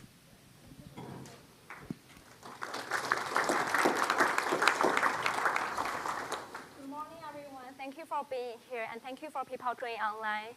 I'm Alice, the founder and CEO of Good Village, and I'm joined here today by our marketing, and our finance Paul today to present you our mobile app to help people reduce food waste at home. So before I start, I'm curious, how many of you have thrown away something from your fridge in the past weeks? Wow, look around. Thank you for letting me know I'm not alone. I used to throw away almost half of my groceries, from molded strawberry to spoiled spinach. It's really sad, but in fact, U.S. households throw away a third of their groceries every year. That's millions of pounds of food being wasted just before people can get to it. And not even to mention the environmental damage from food waste and the leading global warming issue. So why people waste so much? If you ask anyone at the Whole Food checkout line, no one's gonna tell you they plan to throw away a third of the items they just purchased that day. But what happened? We interviewed 100 users and identified 3 primary root causes. Number 1 is lack of tracking. So that means people do not track what they have in the fridge, and then they simply forget. Number 2 is lack of planning. People either do not have a plan or do not stick with the plan. And lastly is lack of motivation. So those come to our user interview often that people will buy groceries like broccoli, vegetables, just because they are healthy, but they have no interest to actually eat those. As a typical millennial, I turn into mobile store, try to find an easy solution. The closest I can find is Cooklist, which they did a good job to do the pantry management, but they don't have any measurements on how I have been reducing food waste. And with all the effort I update my pantry, it has 0 nutrition effect to actually motivate me to utilize my food. So craving for more nutrition knowledge to actually keep me motivated, I turn into a nutrition app. Even though some of them started to integrate basic tracking features in the app, but they are far from a user-friendly, low-friction pantry management system. Lastly, I turn into a smart fridge, which seemed to be an easy solution, but it's expensive. And for many of us who are still living in a rental home, like millennial Gen Z, it's a solution that's really hard for us to adopt. So as someone who spent 6 years at Amazon and Microsoft building products bring ultimate user delight, I know there must be a better solution. So that's why I founded Good Village, which tackled the exact 3 issues: tracking, planning, and motivation in the user journey. To help users to track, we use OCR to sync users' receipt into the virtual pantry. So this solves the low visibility issue, and we allow you to track what you have anywhere at any time. In addition, we'll send you a task reminder 2 days before your food gonna expire. Differentiated from other apps like Cooklist simply tell you what to eat. We explain to you why you should eat it, and how it benefits your health. And in addition, we give you recipes that are easy for you to take action. So this is my journey. Since the app knows I'm busy with school and building venture and working full-time, it always ranks the easy-to-cook dish on top for me. And the second is planning. So on the planning, we send user an insight report to summarize their grocery spending across different food categories with call-outs on items they tend to waste the most. And the nutrition fact will help users to utilize their food. And then we have a meal plan based on exactly what you have in the fridge already, so no food gets wasted. Most importantly, we work with the behavioral scientists at UChicago to build state-of-the-art nudging principle into the entire user journey. So weekly win will help you track your progress to go, and then user can simply swipe to mark item to be finished. And from here, green reward will allow you to gain points as you consume your item to grow a little tree to a skyscraper to visualize your social impact contribution in this journey. Building apps at Amazon and Microsoft taught me that it's never an art, or it's a mix of art and science. That's why we test each of features through rounds of pilot testing through test message. And we are excited to see, even with the basic functionality, users have already reduced their food waste at home. And we're going to continue to take the lesson we learned from the pilot into our MVP. And here, I'm going to hand to Ya to talk about our business model. Thank you, Alice. Hi, everyone. My name is Ya. I'm a registered dietitian nutritionist. I spend a lot of time babysitting, not only babies, but my clients as a personal trainer and health coach. One thing I can tell you, hiding fruits and vegetables doesn't end with toddlers. Adults also need some help. So I want to talk to you a little bit about our business model. So we have a subscription service priced right under $100. And what we do offer is a free trial for our users to get them to be obsessed with us so much that they pay us. More importantly, we also have an amazing affiliate revenue opportunity where when we are pushing through recommendations in the app, we can leverage those relationships with CPG and stores to provide the right exact coupon for our users that would be most in line with their current eating habits. We plan on offering the app for the first 2 years in iTunes as well as Android, and then our hopes is to get enough user stickiness that we move this to corporate wellness and provide them this as a potential wellness benefit opportunity. So we're all about healthier people, healthier planet. How do we figure out that there's even a need for this and people want this? Well, we've already started doing a couple things in our go-to-market strategy, leveraging webinars, blog posts, SEO, and we've even played around with some paid ads. And some couple things that we've noticed is that people need more support when it comes to food storage, food preparation, and knowing when these things are set to expire. And the content that we have created across all platforms has allowed us to already generate a wait list of over 124 users to date. So what exactly are we trying to do? We're trying to go after this amazing market size and opportunity and revenue. There's $160 billion in the food waste crisis, and we're trying to carve out a $2 million slice with specifically looking for professionals 22 to 35. That's because over 92% of them wield a smartphone. They're often cooking with a smartphone or a tablet. Most importantly, they have the most power when it comes to social influence and inspiring their entire sphere to make adoption to these new technological solutions on the market. So with that, I'm going to give you a quick snapshot of our plan to roll this out. We have 4 key operation milestones that we're seeking. First is finishing up our MVP here in October. Second, we're going to roll out the app and get it into the hands of 200 initial users to give us their feedback and further adapt and make sure it's the most positive and interactive experience for them. We're also going to transition to phase 3, growing out to more paid users with going for 8,000 there. And most importantly, we want to expand completely by 2026, capturing over 125K users. And with that, I'm going to hand it over to Paul to cover our financials. Thanks, Ya. Hi, everyone. My name is Paul. I'm an equity investor and a serial entrepreneur in the food space. Given experience, we fully acknowledge the challenges we have in acquiring and maintaining customers' attention in a competitive market like today. However, we are super confident in our ability to keep users engaged through a highly rewarding and sticky user experience. With a target audience of 550 enterprises in year 5, a 50% steady state churn rate for corporate users, and 5 deals per salesperson per year, we have a strong foundation to achieve a 3x lifetime value to customer acquisition cost. Our financial projections are directly tied with our operational milestone that we just laid out. In the first 2 years, we'll invest our resource in building our DTC channel, and our efforts in the to-B side will ramp up in the second half of 2025 and 2026. In 2026, we expect to reach operating income positive with having 125,000 users, including 10,000 from our DTC channels and 115,000 from the to-B channels. Operating under an asset-light model with the majority of our operating costs going into sales and marketing, we anticipate achieving an operating margin of around 30% after we scale. Today, we're seeking a $500,000 in investment. $250,000 will be used in our product development. We'll invest in research, design, and engineering to make sure that our MVP meets the higher standards of quality and functionality. $150,000 will be used in sales and marketing, which will allow us to acquire and maintain our core users at the very beginning. I'll pass it over back to Alice to close with things. Thank you, Paul.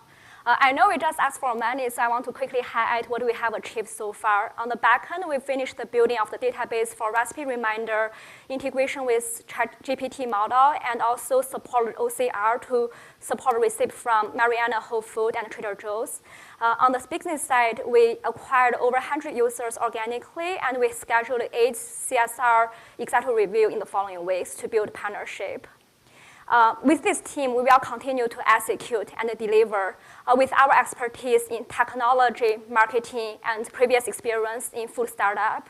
But most importantly, it's this team's passion and commitment to this issue that united us together today. We know that reduce food waste at scale won't be easy, and that's why we know it's going to take a village to make this happen, and we'd like to have you join our journey. With that, we'd like to get your advice. Thank you.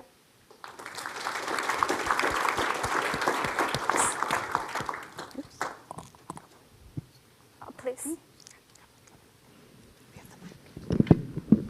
So, no pun intended, but it looks like you are looking to become a one-stop shopping center for the healthy individual. You experimented with grocery receipts from Trader Joe's and Whole Foods. Does your software, will it cover grocery receipts from like Kroger, Jewel, who have their own, proprietary listings? But the bigger question I have is, sometimes you get a grocery list that's a foot long, maybe even longer. Will you be able to capture the information you need just from a photo, which is going to really be small? Thank you for the question. We definitely encountered that, and maybe you can comment on the technology. So the question is, how do we I think like twofold of question. Number one is, what is our path to incorporate additional grocery store? And number two is, what if the receipt is long? So for now, the OCR part can be divided into two parts. First is the OCR from image to alt text. Then we have an algorithm to match the text to our food database. So for the OCR parts, for now, we are using the AWS OCR service. So it's not a specific design for receipt, but it still has like 80% accuracy to around 80% accuracy to recognize the text. And then we build a template for each grocery store because the receipt have different layouts for different grocery stores. So we build templates for each grocery stores we have. We have a priority list for different grocery stores. We're starting from the local Chicago stores like Mariano's. We have Trader Joe's and Whole Foods, and next steps will be like Costco and Jewel's-Co. And we, after having those templates, we will have the matching algorithm also have 80 to 90% accuracy. And for the next steps, because for now we are guessing what the rules they printing the receipts. So after we actually having more clients and we can directly talk to those grocery stores and ask them how they print their receipts. So that we will reach higher accuracy. And also for the OCR parts, as I said, the AWS OCR did not specify for the receipts. So we may fine-tune our own OCR algorithms by having, as you said, longer receipts or some receipts that have stings or didn't have low resolutions. We can fine-tune those algorithms to have the first part's accuracy also higher. Okay, thank you. No problem. Please. Challenge. I have two questions about the pilot. Sorry, I can't tell if you're looking at me. I have two questions about the pilots. The first is just about engagement and behavior and over what period of time, because it strikes me that the picture of the receipt is the easy part. The harder part is I ate my eggs, the broccoli's still around. So it feels like you kind of need the customer to engage with it regularly and actually follow the recommendations. So I'd love to hear about how often the users in the pilot interacted and over what period of time, because this also feels like something I might do it for a couple weeks, but then I'm I get busy and things happen. So I'll ask that as my first part of my question. I'll come back to the second. Thank you. Yeah, great question. So if we can go to slide, slide 5 first on the slide 11 on the pilot. So we have run the pilot for a customer of 20 people, and then The first part is interaction. So one of the key lessons we learned from the pilots, exactly what you mentioned, is the continued tracking. How do we make sure users are updated? So from that lesson learned, that's why in our MVP, we develop like these two features specifically. So one is, can you play the video on the second screen on the left? This is something we are not able to achieve through tests, but with the mobile app, if you play the, if you play,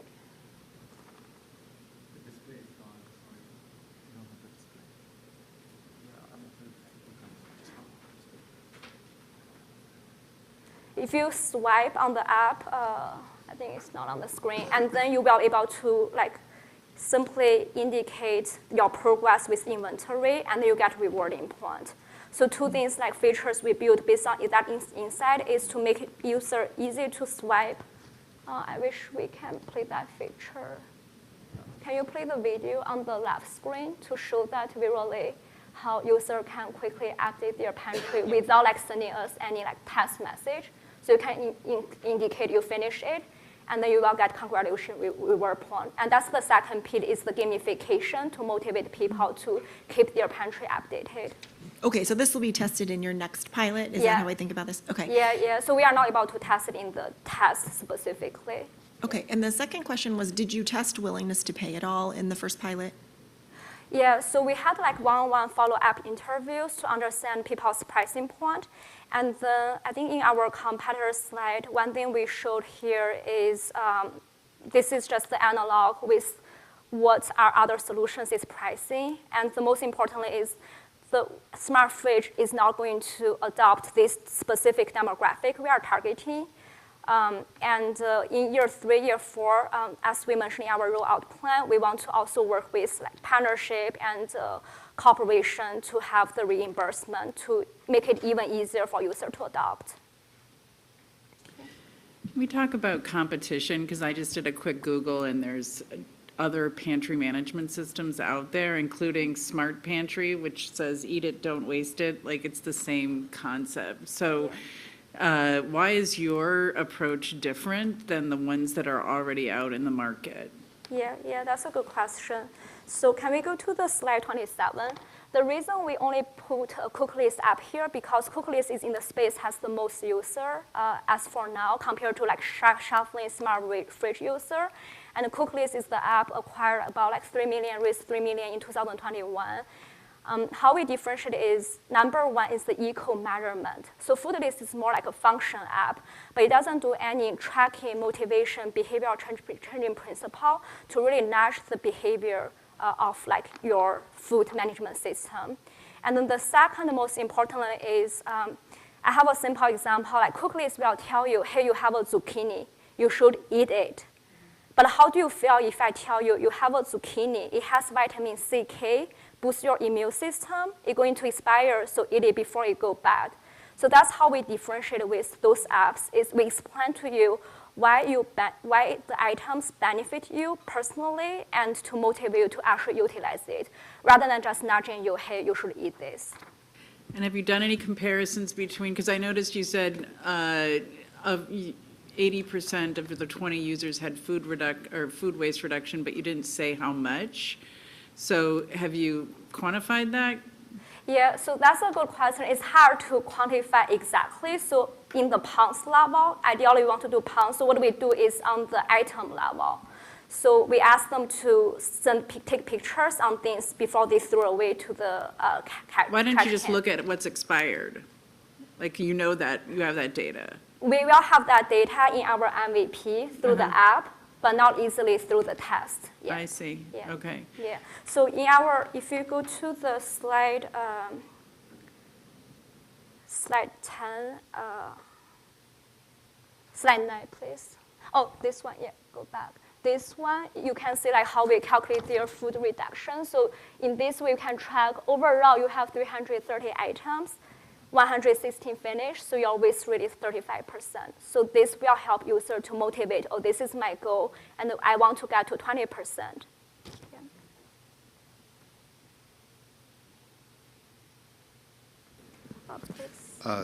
Different kind of competition question. Changing consumer behavior is hard. So if your goal is reducing food waste, is your competitor like Lomi or one of these other things where I can feel good about throwing this strawberry into the garbage can that's going to create compost? Good question. You want to take that one? Sure. So a part of why we're different than composting is it's addressing the problem after the fact, right? So we're trying to change and nudge behaviors before then.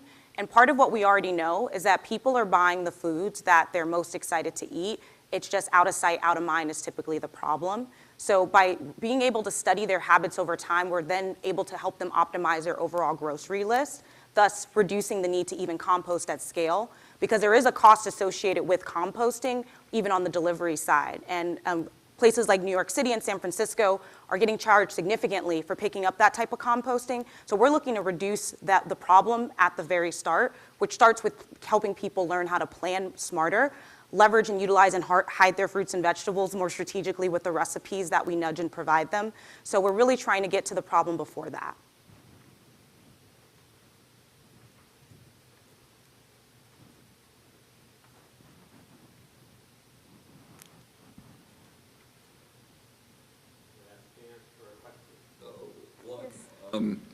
I think there was a recipe function that was suggested, and we could have green beans or Brussels sprouts in our fridge, and there would never be a recipe that my wife would ever eat because she won't eat those two. So I may buy them and she wouldn't. But my point is, you're a very global, international group with people from a number of different countries, and everybody probably likes different food.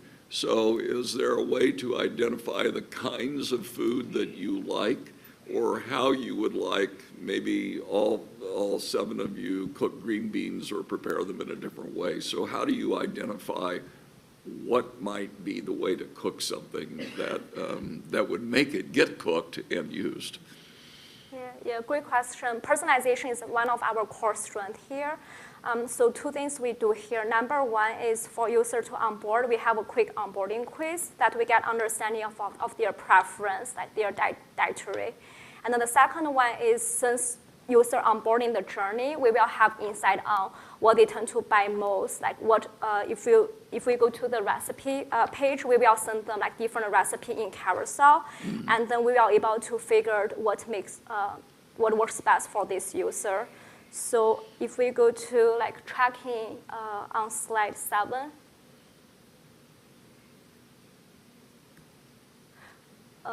yeah, so this will be the recipe page that's personalized based on the user's preference. Okay. Yeah, and we are constantly ranking.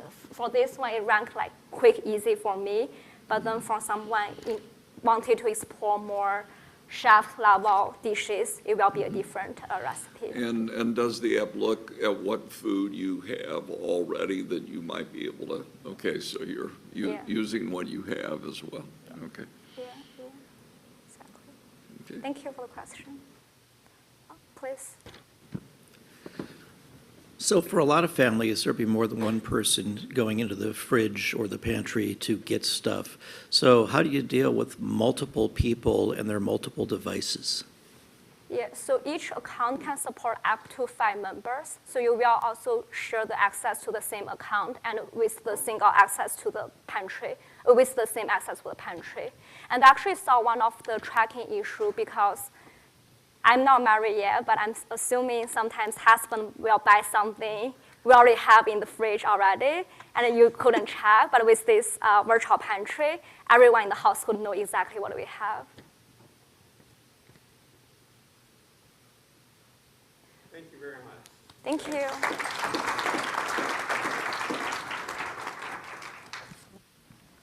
Judges, please fill out your forms and then back up to 219.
Yeah, that's pretty good.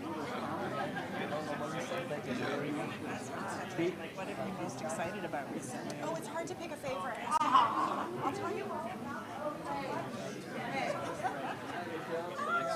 Yes. Have you been here the whole time? No, I guess. You just came in? You just flew in from Europe? Okay, we're going to get started in 1 minute. They're good. They're good.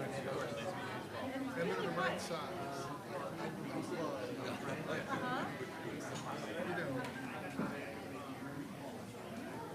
So we don't have mics yet. Mic up.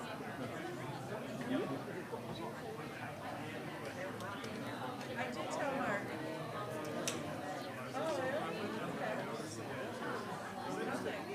I told him about the breakfast comment, so love that. Must be Eric's daughter. Pretty similar. I knew he said she had a campus visit today, so that checks out.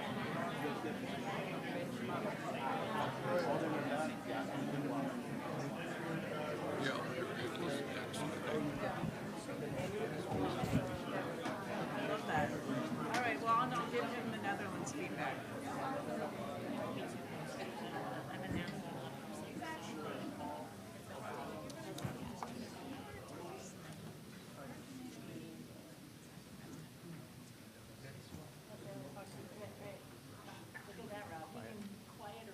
I know. I didn't even look. If I knew what it was, I could use it in class. Where's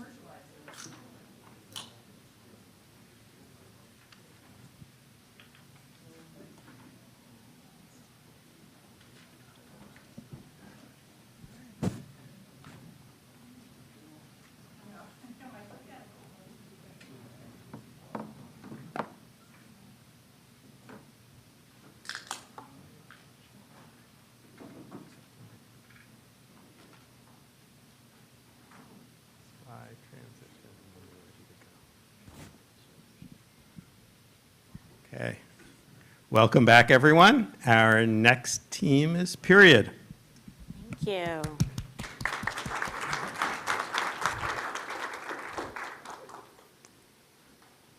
Oh, thank you. That's probably important. So, 16 years, 8 months, 7 weeks, and 24 hours. That is the amount of time that Terrell Swift stood and lived in that two-person cell. Terrell Swift, our advisory board person, was wrongfully incarcerated for a rape and murder and sentenced to 30 years. He spent 12 of those years writing letters daily, asking and trying to find an attorney who will help prove his innocence. And after those 12 years, he found an attorney finally from Northwestern. And he was exonerated within 2 years. Oftentimes, Terrell says that if he had found an attorney much sooner, he would have saved over a decade of his life as a young person. But Terrell Swift is not alone in this experience. In fact, of the 2.3 million people currently incarcerated in the United States, 1 in 20 were innocent. And of that, it is on average 14 years before they were exonerated. And in total, what does that equal to? 23,950 years so far. And why is that so? Because a lot of these people were just like Terrell Swift.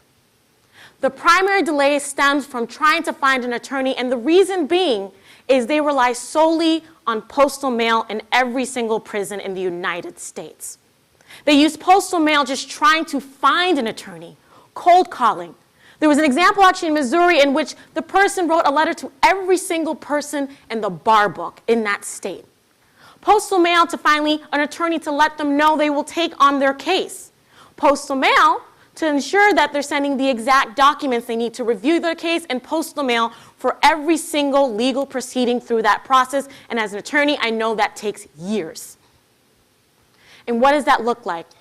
Well, as me as a prosecutor in the Cook County State's Attorney's Office who reviews these conviction integrity units as well as resentencing, This is what my desk looks like. This is what my desk looks like with dozens and dozens of letters. That alone is only a couple months, handwritten letters. These are people crying for their innocence, and I have to use my time wisely to help them. And that is why I, Michelle Mbecchiani, the CEO and founder, created Period. I and my teammate, Jamie, started to really work on this project, especially as attorneys. Currently, I'm a business student and a Neubauer Civic Scholar, and Jamie works in this space in both government and regulation.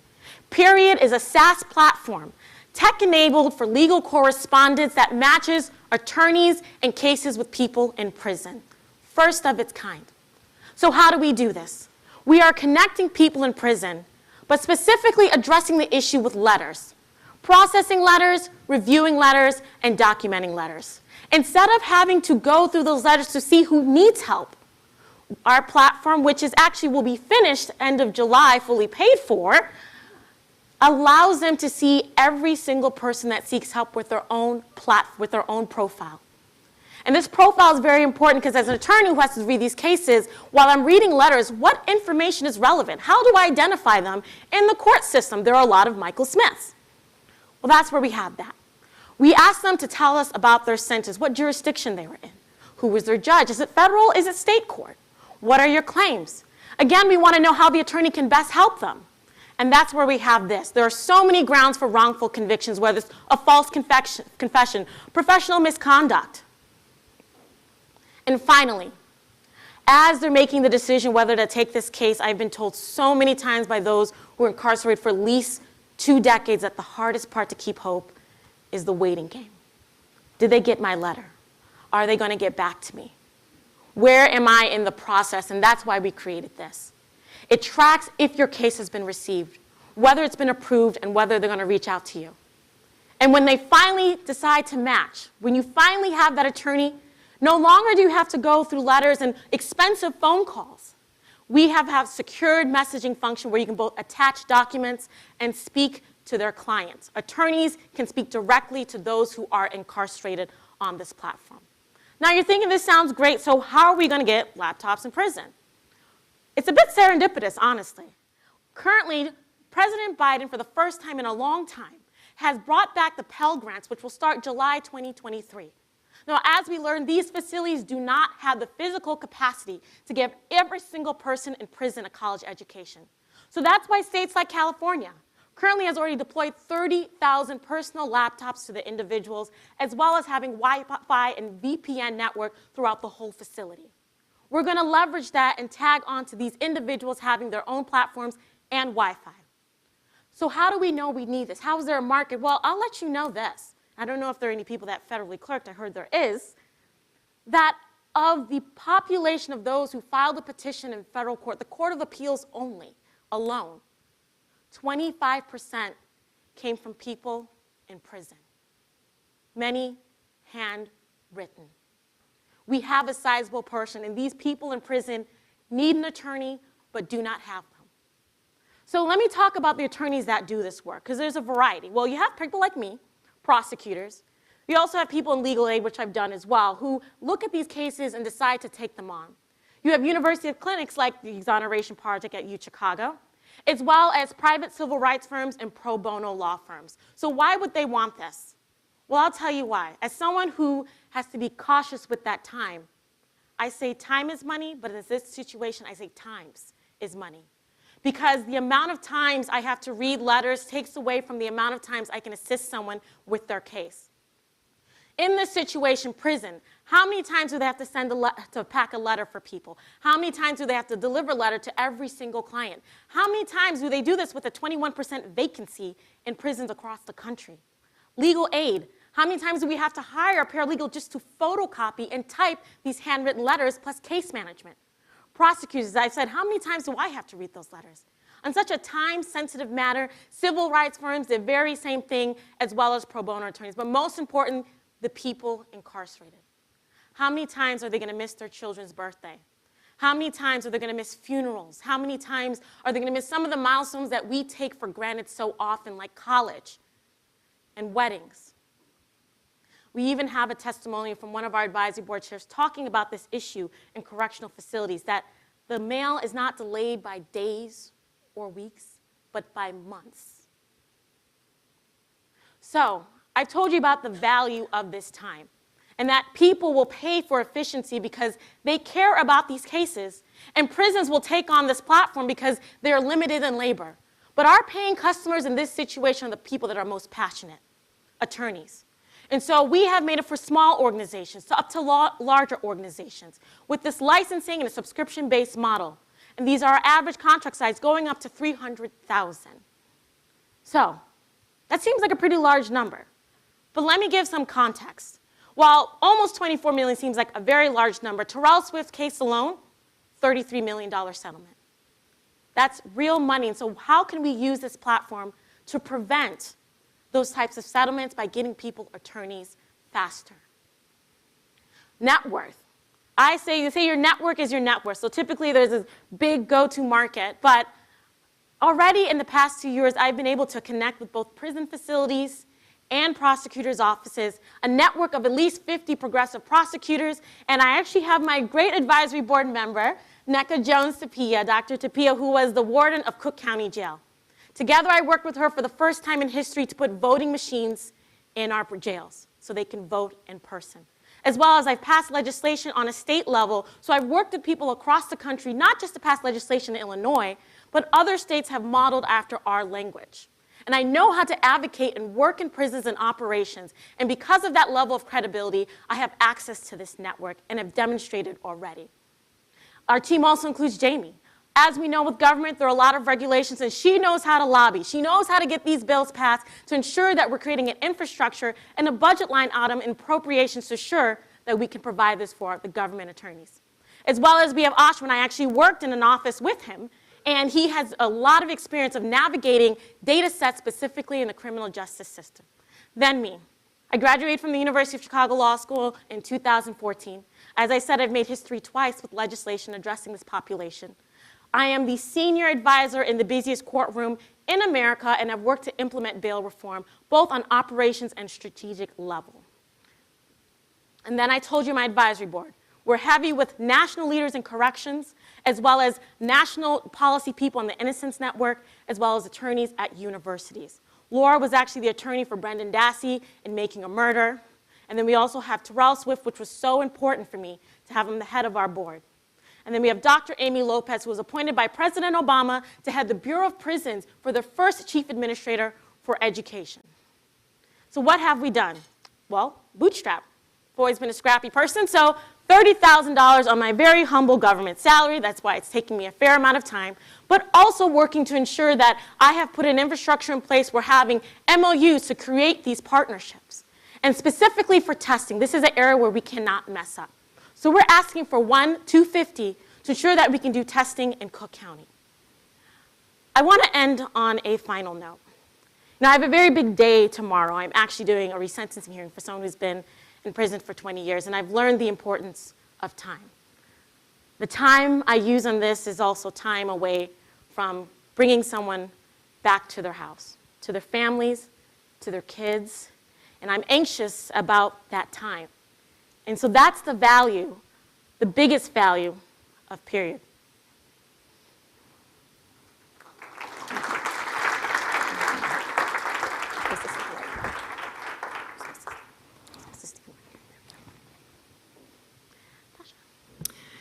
First of all, thank you for the work that you do. It's impressive what you've accomplished so far in your career. Second, we backed a company called Adovo, which if you're not already in contact with them, you should be. They put tablets into jails and prisons to enable education for the incarcerated, and it sounds like there's a great connection there. My question is really about the universe of attorneys that are working to help exonerate people who are wrongly convicted. And it's about, I imagine there's more demand than, the supply of that legal support. But can you share with us a little bit about how much capacity you expect to be freed up as a result of automating the messaging and communication? Because there's elapsed time, but then there's also just available time. So I'd love to hear a little bit more about that. So I actually spoke to our chief of staff about that, and she said some of our biggest budget is the administrative processing, because preserving documents as attorneys are very, very important. When it comes to Innocence Network, the official brand of Innocence Project, there's a network of at least 100 nonprofits that do this work. We also have over 3,000 prosecutors' offices. And of that, at least 100 have a specialized unit for conviction integrity unit.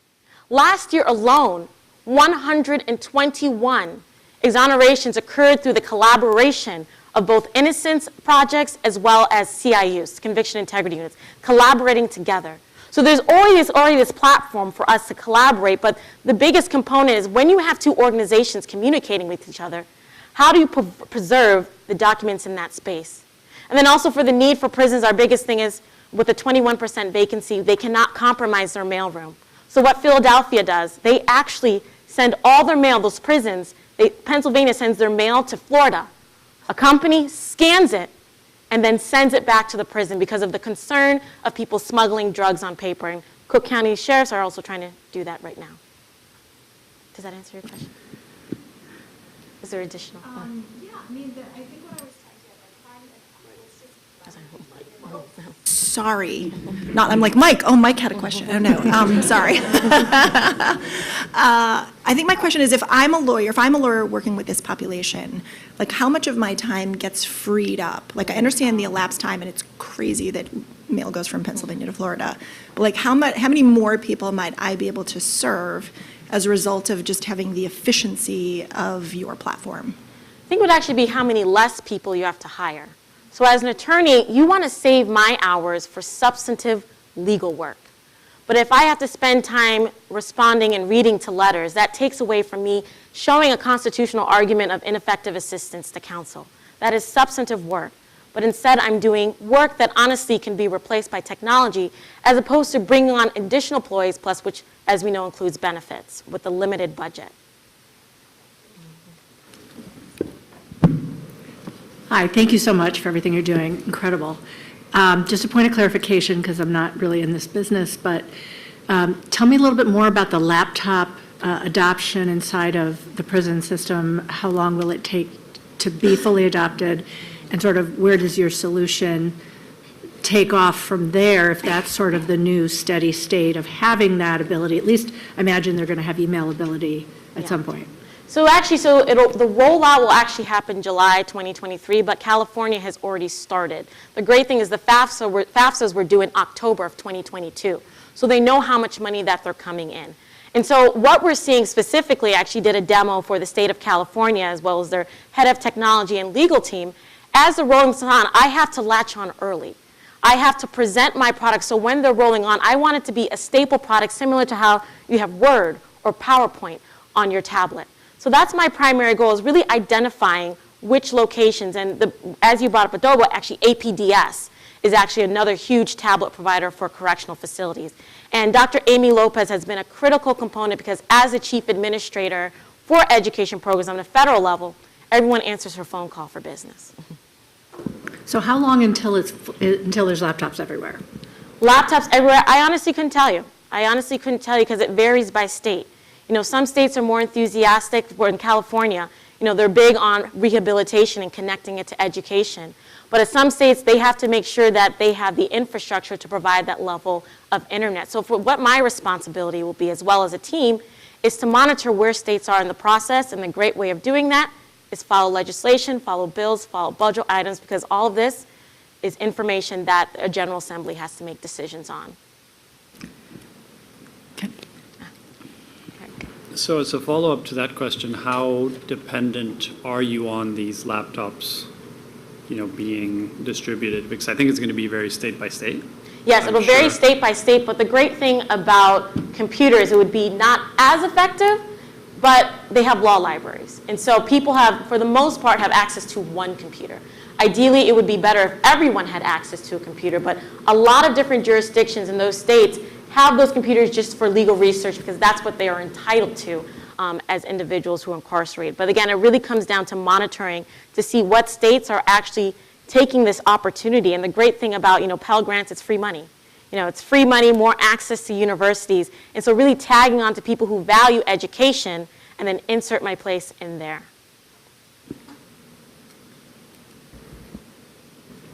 Can a third party on the outside, whether friends or family or a social worker or someone from those nonprofits that you mentioned, help and assist? Yes, so we actually have a portion that we're still developing. It's called the advocate. I call it like the influencers. As you know, we've seen Rodney Reed with the death penalty. We've seen a lot of death penalty cases where, the Kim Kardashians of the world bring a lot of attention. So that portion is an opportunity, instead of getting those letters, to essentially say, hey, this case is compelling, especially for death row. How can I build a digital campaign? And so that has actually been modeled off the National Innocence Project, where they do a lot of digital campaigns and really just informing me on what information do I need to put in so people can actually make basically a consideration or assessment of this is someone who I want to advocate on my social media platform. So that's still being built right now as we get the appropriate information for them to store in their profile. Would you, in a little more detail, explain the business model, though? How much are people going to pay? Who's the paying? I presume it's the lawyers that are paying, because it's saving them time and money and stuff. But how are you going to charge them? And So it's, as Michelle mentioned, it's a vertical software as a service. So it's going to be per subscriber, per licensee, with the pricing based on the size of the organization. Sole proprietors, individual, will have a lower price because typically they just aren't making as much money, whereas large organizations, governments, prosecutor's office will have a higher price because theoretically they would have more users. And why do you know they're going to pay the amount of money that you indicated? We can both. Yeah, so I actually based it off of LexisNexis and Westlaw. That's kind of, actually, that was kind of the revolution of efficiency with legal research. And so that's kind of how I've based it on, of like how much governments pay for that level of efficiency. That's how I've modeled on. But the great thing about testing is getting feedback.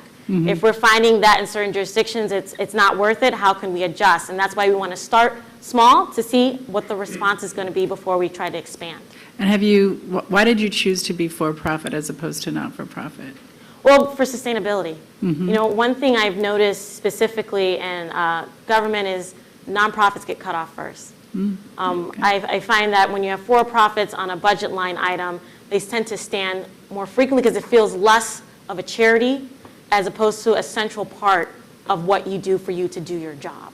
And have you thought about expanding the customer or the person getting helped audience beyond those incarcerated to immigration cases or anything else that would give you a bigger pie? Yeah, so the great thing, so the broader company over a period is, which I've incorporated, is called Do Tech Process. And I actually just spoke with the public defenders about this very same thing, about how can we use technology to increase participatory defense.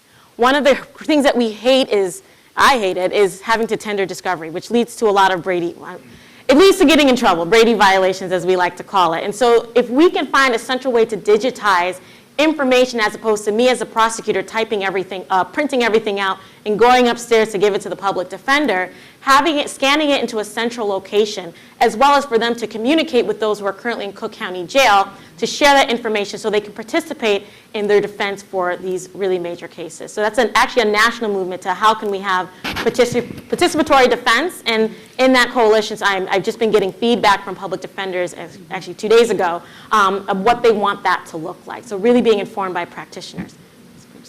Hey, couple related questions, and also thank you very much for all of your hard work on voting for incarcerated people. It's an issue that's near and dear to our hearts, and it's really important, the work that Cook County has been doing, so thank you all very much for that. First question, you guys have touched on it a few times, but the budget line items available for this type of technology, obviously, state's attorney's offices are sometimes tight.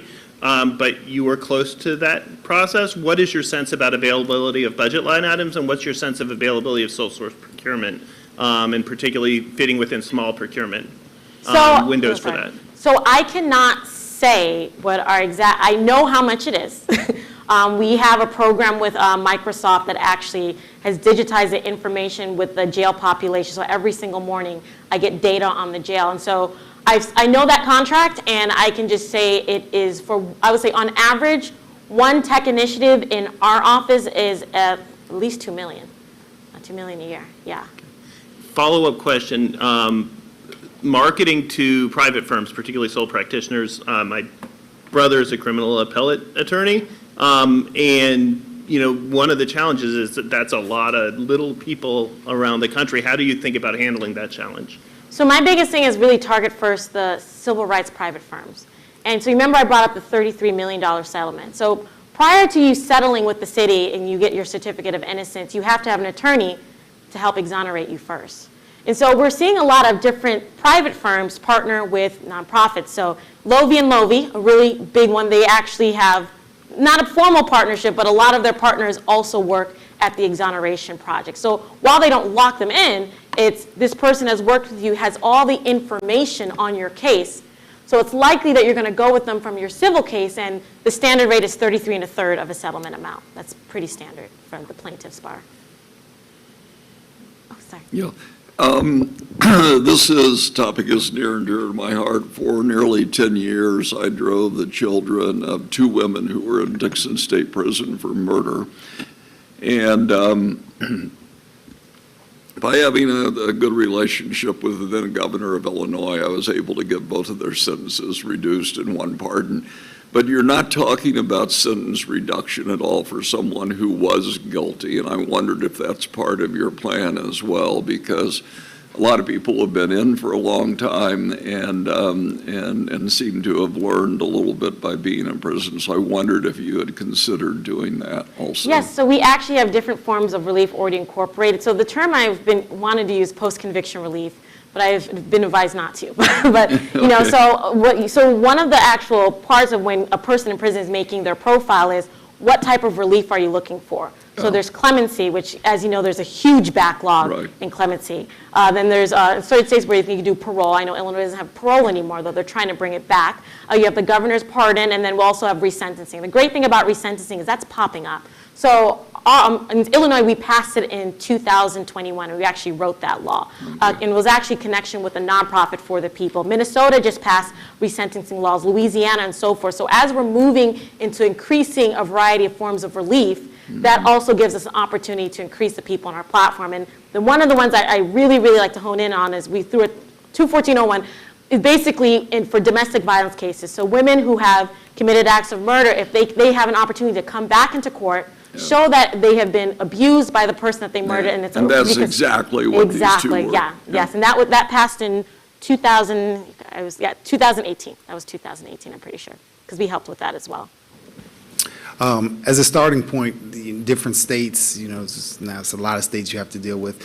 Are there certain places you're thinking about starting first, certain states, or federal versus states? Kind of what is your starting point? So progressive prosecutors. So I am in a national cohort of directors of policies and chiefs of staffs, progressive prosecutors across the country. We call it our safe space, and we meet monthly.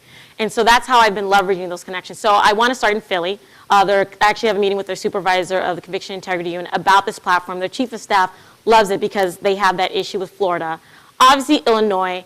California, I'm very interested in because they still have death row, but they don't actually use it. But to also see that's a sizable population, and they're really dedicated to education, so they already have the tablets. So to have both sides, and then California has a lot of influencers. There are people that would really utilize the advocate level. And then New York, I work with New York, the Innocence Project, a lot. And they have 15 different conviction integrity units. And actually a person who's considering joining our board is actually the chief of the Conviction Integrity Unit for Brooklyn, and he's advised me a lot of how do we make it so CIUs can collaborate with attorneys, and also they find a lot of times they actually refer attorneys for innocence cases that can assist the people incarcerated. So New York, Philly, California, and Illinois, but my priority is definitely New York, Philly, and Illinois, because those are my deepest relationships, and I've already spoken with the decision maker on that. Thank you very much. Thank you.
Right again. Okay, here we go. Our next team is valued.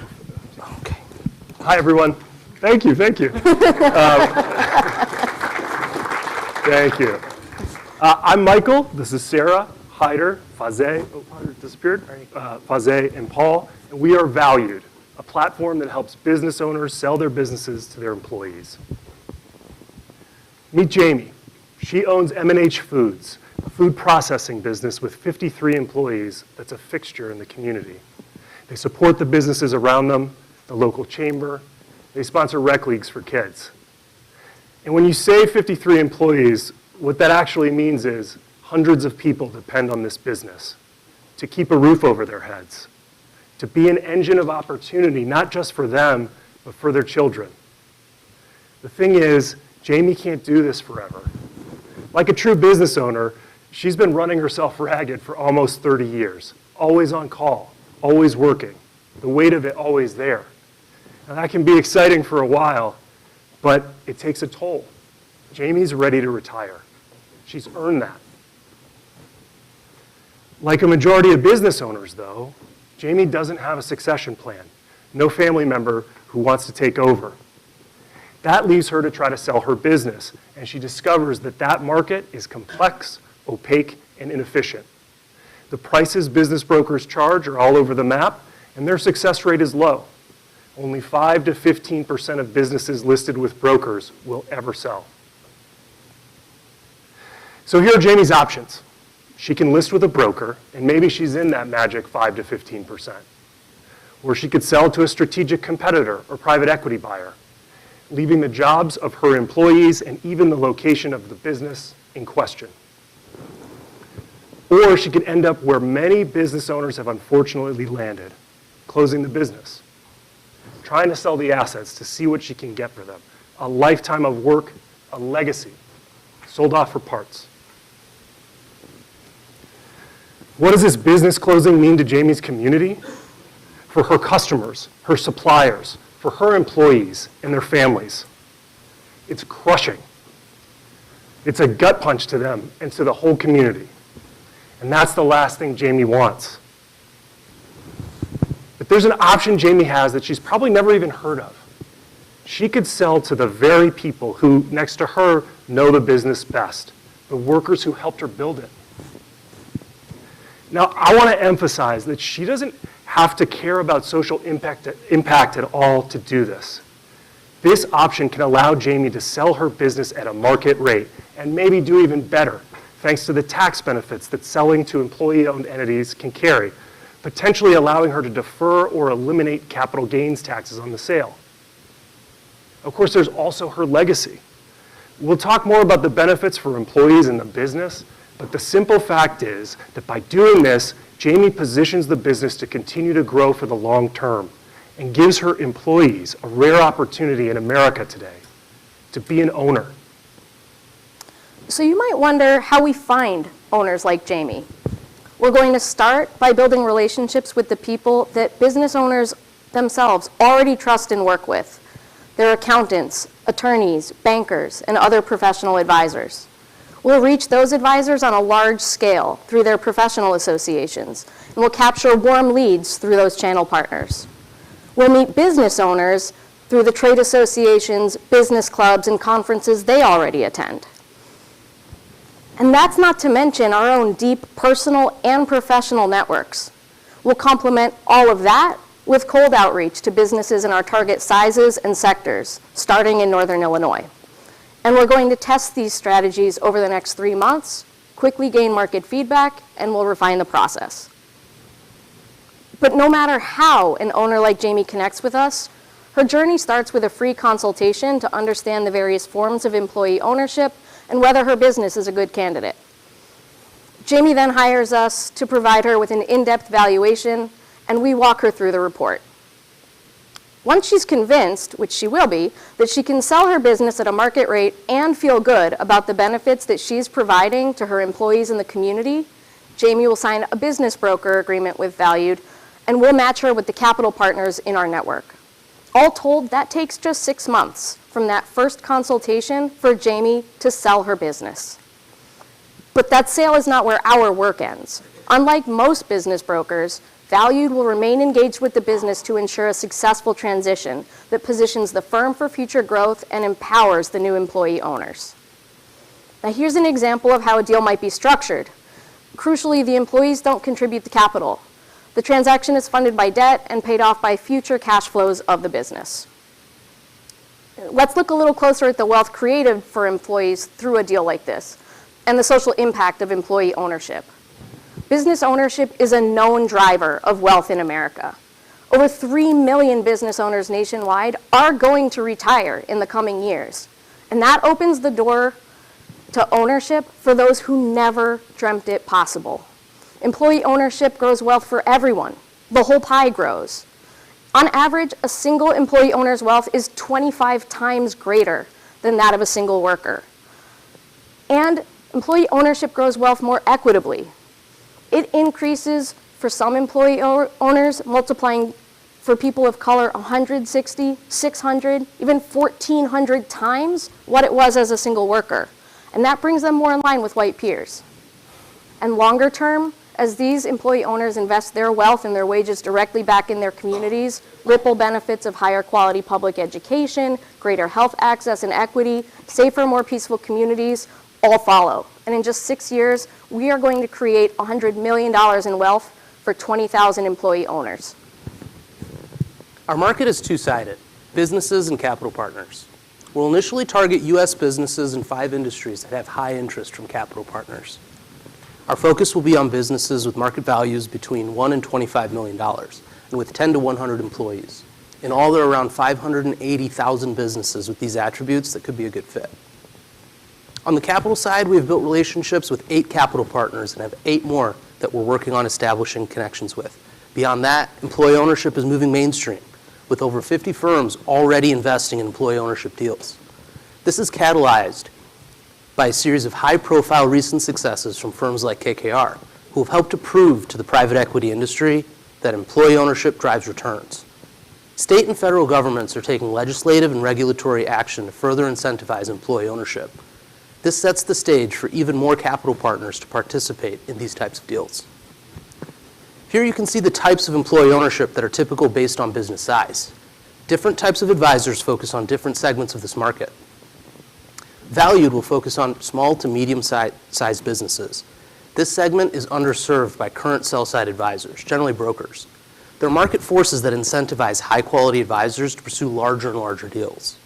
Valued will remain in the small to medium segment by building automations and efficiencies in the employee ownership conversion process. This will allow us to scale volume rather than deal size. There are a few platforms that also participate in this segment. Baton is an online platform that aims to be a broker at scale, but does not focus on employee ownership. And Common Trust is a firm that focuses only on employee ownership trusts. Valued has latitude across all employee ownership types to find the structure that works best for each business. There's 2 major segments to our unit economics, valuations and advisory. We'll charge a $2,500 fee for an in-depth valuation and consultation of different employee ownership options. Acquiring a customer involves direct marketing, strategic partnerships, and introduction calls. And while we don't make a huge profit on valuations, we aim to retain 10% of our customers as conversion advisory clients. We'll charge a 5% success fee, shown here with an average transaction value of $5 million. We aim to be cash flow positive in year 2. The internal growth limiting metrics that we focus on are acquiring new customers and conversion rate. External factors that we'll monitor are interest rates in the lending environment and transaction multiples across the industries that we focus on. So this is our team. We come from diverse backgrounds and bring proven track records, executing employee ownership deals, building relationships with stakeholders, and launching new products and services. For all of us, this work is personal, and it's informed by the legacy of our own families. Over the past 2 generations, business ownership has helped give each of us the opportunity to be here in this room. That's a privilege, and we want to pay that opportunity forward. On that path, we have an incredible team of advisors to help. We are grateful for their support and deep expertise as we move forward. And we are thrilled to share that what we presented to you today here isn't hypothetical. We are executing our first deal. It's a 16-employee media firm that's been consistently profitable for decades. The owner approached us, and we were able to advise him on employee ownership options, perform evaluation, and match him with a capital partner. We've sourced a lead investment of over 25% of the transaction from the John S. and James L. Knight Foundation. This deal validates our unit economics, our ability to find sellers and unique capital partners, and to communicate the value of employee ownership on both sides. We're learning a lot through the process, but we believe that this is a critical and exciting proof point on the appeal of our model. Today, we're asking for $360,000, which gets us through year 1 into cash flow positivity. We're going to help workers become owners and build a more equitable, resilient, and thriving economy, an ownership economy. We want to do that with your help. Thank you very much for your time, and we look forward to your questions and advice.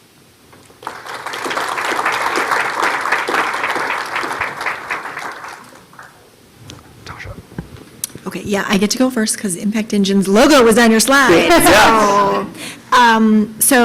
And we are an investor in Mosaic, so you may know that already. Yes. So my question is, I mean, I love the impact of ESOP conversions. I think our experience has been that on the capital partner side, there's not as much experience and understanding of it, and these can be complex deals to structure, and there's ongoing governance issues. So I would love to hear your thoughts on the state of the capital partner side, and to what extent do you think you can play a role in educating and catalyzing more capital going into these kinds of transactions and exits for owners and employee ownership?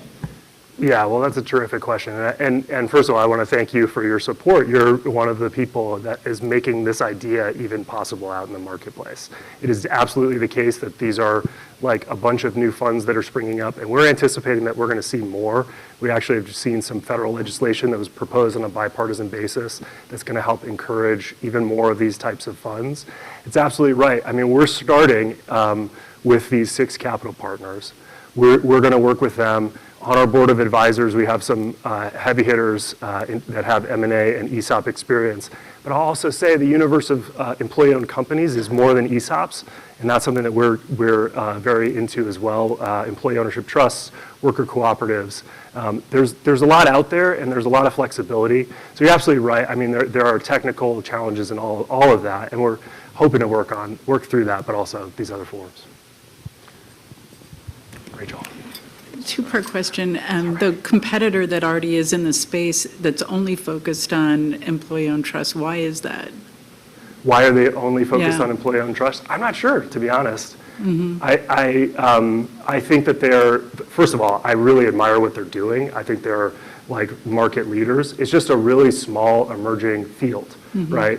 So in the world of business brokers, there are literally thousands. It's a hugely fragmented place. They're the first that's doing employee-owned trust. They're real experts. I think they're very strong. I don't know them personally yet, but I think they're really smart folks. Why they're focused that way, I couldn't tell you. We'd have to ask them. And who on the team is committed to do this after Booth, or after what you're up to today? Oh, 100% me, and I think, it's a question of can we afford to do it? We all have full-time jobs and families, and, so there's a reality to that, but we've been managing to put in a heck of a lot of time in this quarter and anticipate continuing. For me, I came back to business school. I uprooted my life to do something about this issue. I think this is the thing, so. Yeah, Ron, sorry. So my question is, what is the term of the debt financing in terms of years going out? And one of the reasons I ask that question is my experience with small or mid-sized businesses has been the issue of leadership succession. And I've seen where businesses without the founding leader they haven't prepared for succession. And there's a chance that the business can flounder for some period of time before somebody like you, who's going to be providing a Booz Allen kind of consulting, can maybe bring it back. So that's just the root of that question, because then there's the issue of default. Yeah, that's a hugely important question. And essentially, one of the things that we're currently leaning on is that our capital partners have also anticipated this problem of like, who takes over, who runs the business? All of a sudden, it's got all this debt. How are we going to meet the covenants? Who's going to even monitor that, right? So there's a couple of different options. You'll see one company's called Team Shares, and they bring in, essentially it's like a CXO program, if you all are familiar with that in private equity. They bring in a business person who comes and helps lead and helps get the company on sort of on the right footing in terms of everything, but additionally managing debt.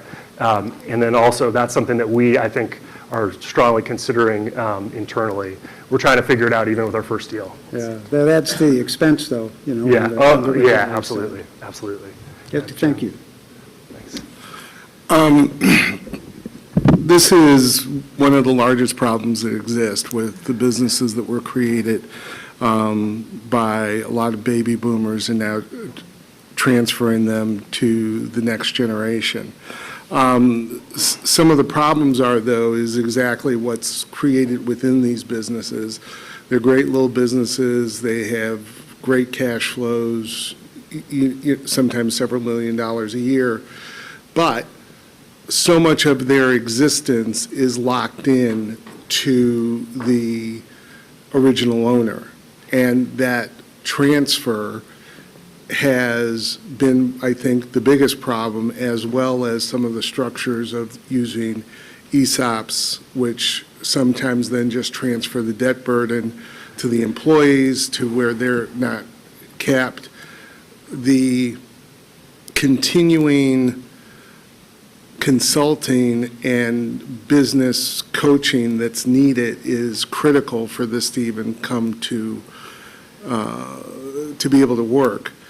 The other question, observation is, are you also thinking about a fund in kind of in tandem with this, which could help this be more sustainable on your side instead of always needing to look to a capital partner to plug?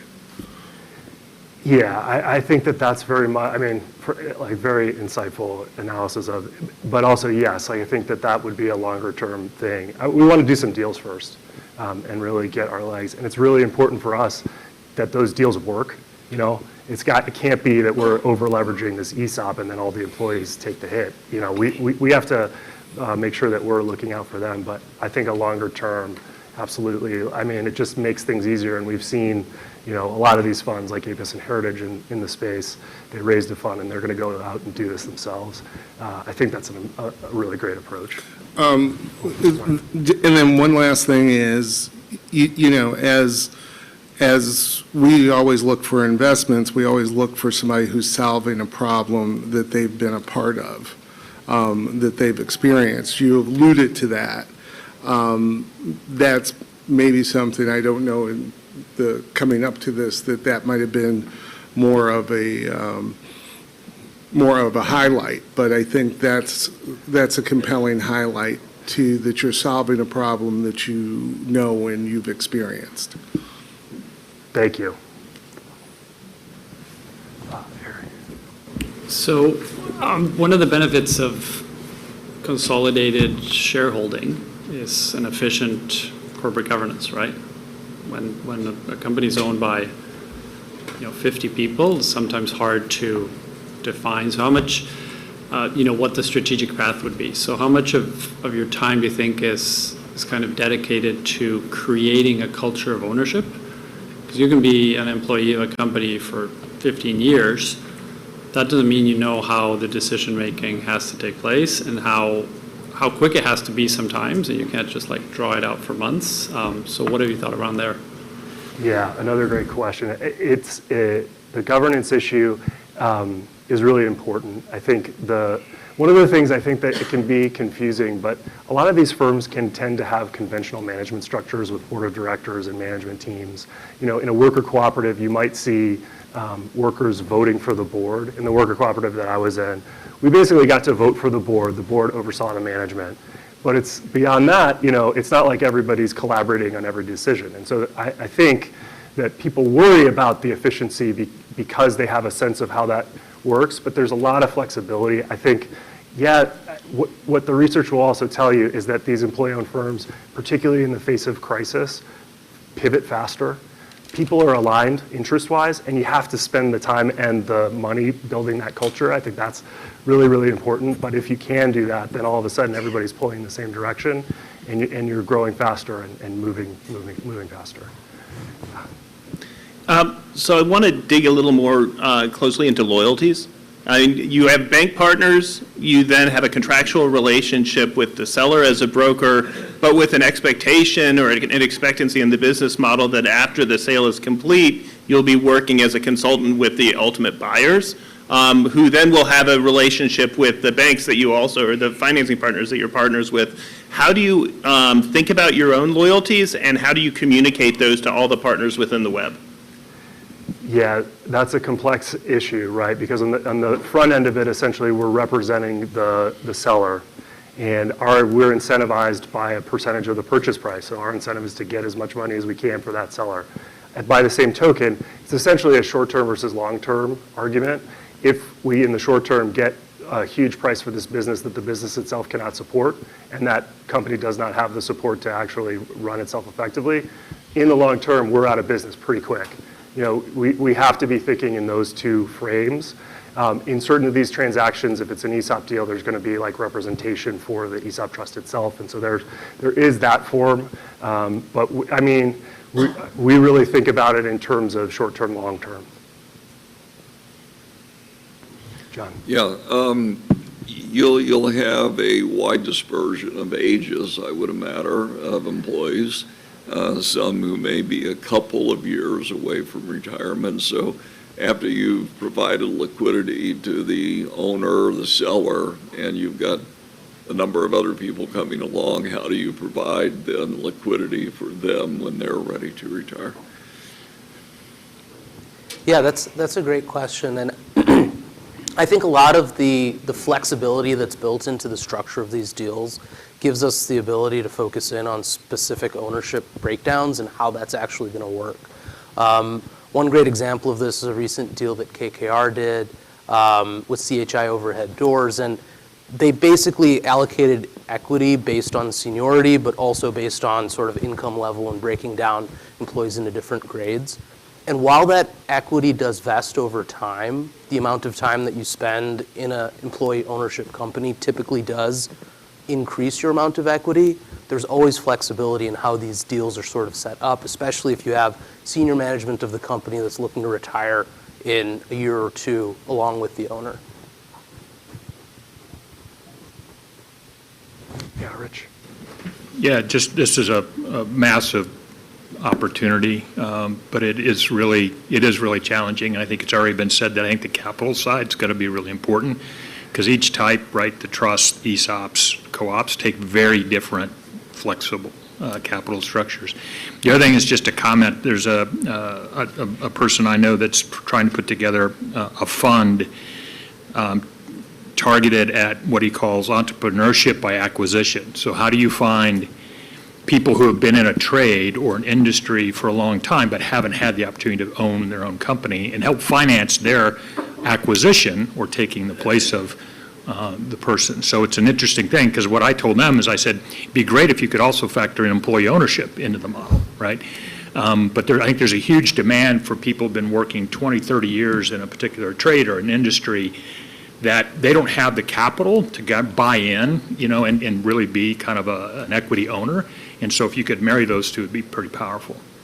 Yeah, that's an incredible opportunity. And actually, one of our advisors, Mary Josephs, who's the founder and CEO of Barrett Advisors, there's a boutique investment bank and an ESOP advisory. She's been trying to get the search fund world to do this for years. The ESOP is an incredible tool for corporate finance. Even if you don't care about the social impact at all, the tax benefits, you don't pay federal or often state income taxes again as a business. So all of a sudden, those cash flows come back into the business. She's been trying to convince them. We want to help convince them too, because I think you're absolutely right. That's a huge opportunity.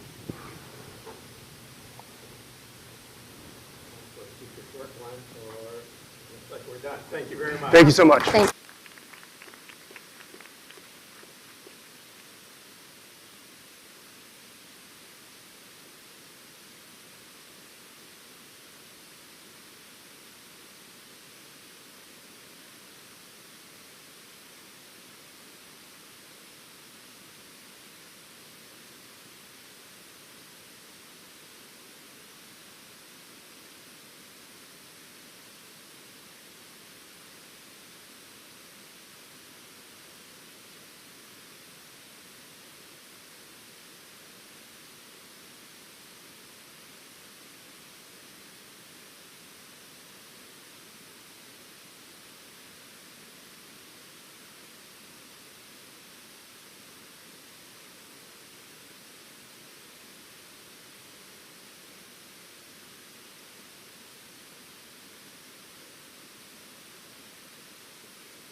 Okay, everyone. Thank you all for sticking with us, and we're ready for our seventh and final pitch of the day, OU Doc. Awesome. All right. Thanks for sticking with us, everyone. My name is Chris. This is Nikki, and we are OU Doc. We are an organization dedicated to providing equitable access to evidence-based treatment for opioid use disorder. That is OUD. To set the context here, opioid use disorder is a chronic biological disease that for the vast majority of the population requires medical intervention in order to manage. There exists treatment today that is known to be highly effective called medication-assisted treatment, or MAT, that combines pharmaceutical intervention with behavioral therapy. Despite the fact that highly effective treatment exists, OUD remains vastly underserved. 87% of patients that are eligible do not get MAT, and this is driving $95 billion in annual hospital spend. It's clear that today providers and hospitals do not have the capacity, they do not have the expertise, and they do not have the reach to treat OUD effectively and at scale. If we think about what the patient journey looks like today, when a patient runs into the emergency department looking for treatments, the first thing they experience is social stigma, either from other patients in the waiting room to the front desk to their actual provider. They often have to wait a long period of time before actually seeing the doctor, during which time they have developed exacerbated withdrawal symptoms, which can manifest as aches, pains, even vomiting. When they do get to see the actual physician, oftentimes the only treatment they're offered is observational withdrawal or detox. And they will leave the hospital oftentimes with a Post-it note that has a phone number as well as an address to an addiction medicine clinic that is 35, 40 minutes away from where they actually live. Sometime later, they'll be hit with a big hospital bill for going to the ED. And then we don't really know what happens to the patient, but we do know that 90% of these patients never make it to that addiction medical site on that Post-it note. Oftentimes, a lot of them end up back in the emergency department, this time in an ambulance because they've overdosed. A patient that is not prescribed MAT has 40 times incremental risk of overdose relative to someone that has been prescribed MAT. But we can't really fault the physician here, right? So when it comes to social stigma, that requires very sensitive training. It's difficult for any of us to know that even the word habit and drug habit may denote or have a connotation with choice when it comes to addiction. When it comes to wait times and withdrawal symptoms, oftentimes EDs have to abide by triage prioritization. Life and limb takes precedence over a non-immediately life-threatening addiction that's a chronic disease. When it comes to treatment, oftentimes physicians do not know how to titrate the medication for the patient, or they don't know how to assess the withdrawal symptoms, and if treated incorrectly, they can exacerbate or precipitate withdrawal. And when it comes to referring patients outside of the hospital, oftentimes the hospital or the health system doesn't take Medicaid, so they do have to look elsewhere.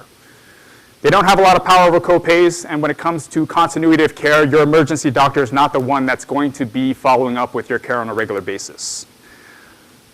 Enter OU Doc. We are an addiction medicine medical group that is looking to bridge the gap between hospital treatment and patients. What we do is we take all of the latest evidence-based literature and we combine that into one comprehensive care model. That means we intervene at the emergency and inpatient department. That means we do prescribe MAT. That means we do ensure continuity of care, so you're building a relationship with the same care providers on a regular basis. And that means we provide peer and group counseling from individuals that have already gone through this experience. All of this is enabled through our telehealth and patient engagement technology platform. If we look back at the patient's experience, our services vastly simplify this. Rather than having to wait for an emergency doctor, once it's known that the patient is looking for MAT treatment, they can be taken to a quiet room by a care or nurse navigator. They can be handed an iPad and immediately connect with one of our clinicians. Through EHR integration, we can order lab and pharmacy that the hospital will order lab and medication that the hospital will fulfill, and that enables the patient to induct in MAT directly there on site under the supervision of a care navigator and under the safety of a hospital facility. The care navigator then helps the patient download a mobile application, and when the patient discharges, they will leave with a digital prescription, with their appointment roster for the next 7 to 14 days, and a mobile application that contains digital resources or access to digital resources for them to help manage their wraparound or social services or things that will help their addiction. Thank you, Chris. The OUDoc model will drive value across the care continuum. Patients will get access to comprehensive treatment, they'll get a better experience, they'll get better health outcomes, and we're committed to doing this at little to no out-of-pocket costs. On the hospital side, the provider will get supplemental capacity from our clinicians in a way that integrates into their existing workflow. They'll get lower costs driven by lower readmission rates and shorter inpatient stays. They'll get better health outcomes, and they'll get new revenue billing opportunities. On the payer side, they'll get a healthier patient population, which will drive down their cost of care. We've received overwhelming affirmation from patients, providers, and policy experts that we've spoken with. Patients have said that they would use OUDoc. Providers say that agree on the model's efficacy and efficiency. And policy experts suggest that it may be the only telehealth model that is scalable and compatible with changing regulations. As we've mentioned, OUD drives $95 billion in annual US hospital costs. If we were to treat the total population at current reimbursement rates, this would unlock a $26 billion addressable market.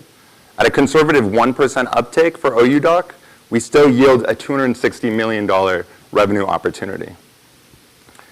Current competitors only occupy distinct components of the care continuum. We see three main competitor groups. On-site addiction medicine specialists do intervene at the hospital, but they operate locally and have a hard time scaling. They also have challenges offering continuous care and treating Medicaid patients, which represent a large proportion of the OUD population.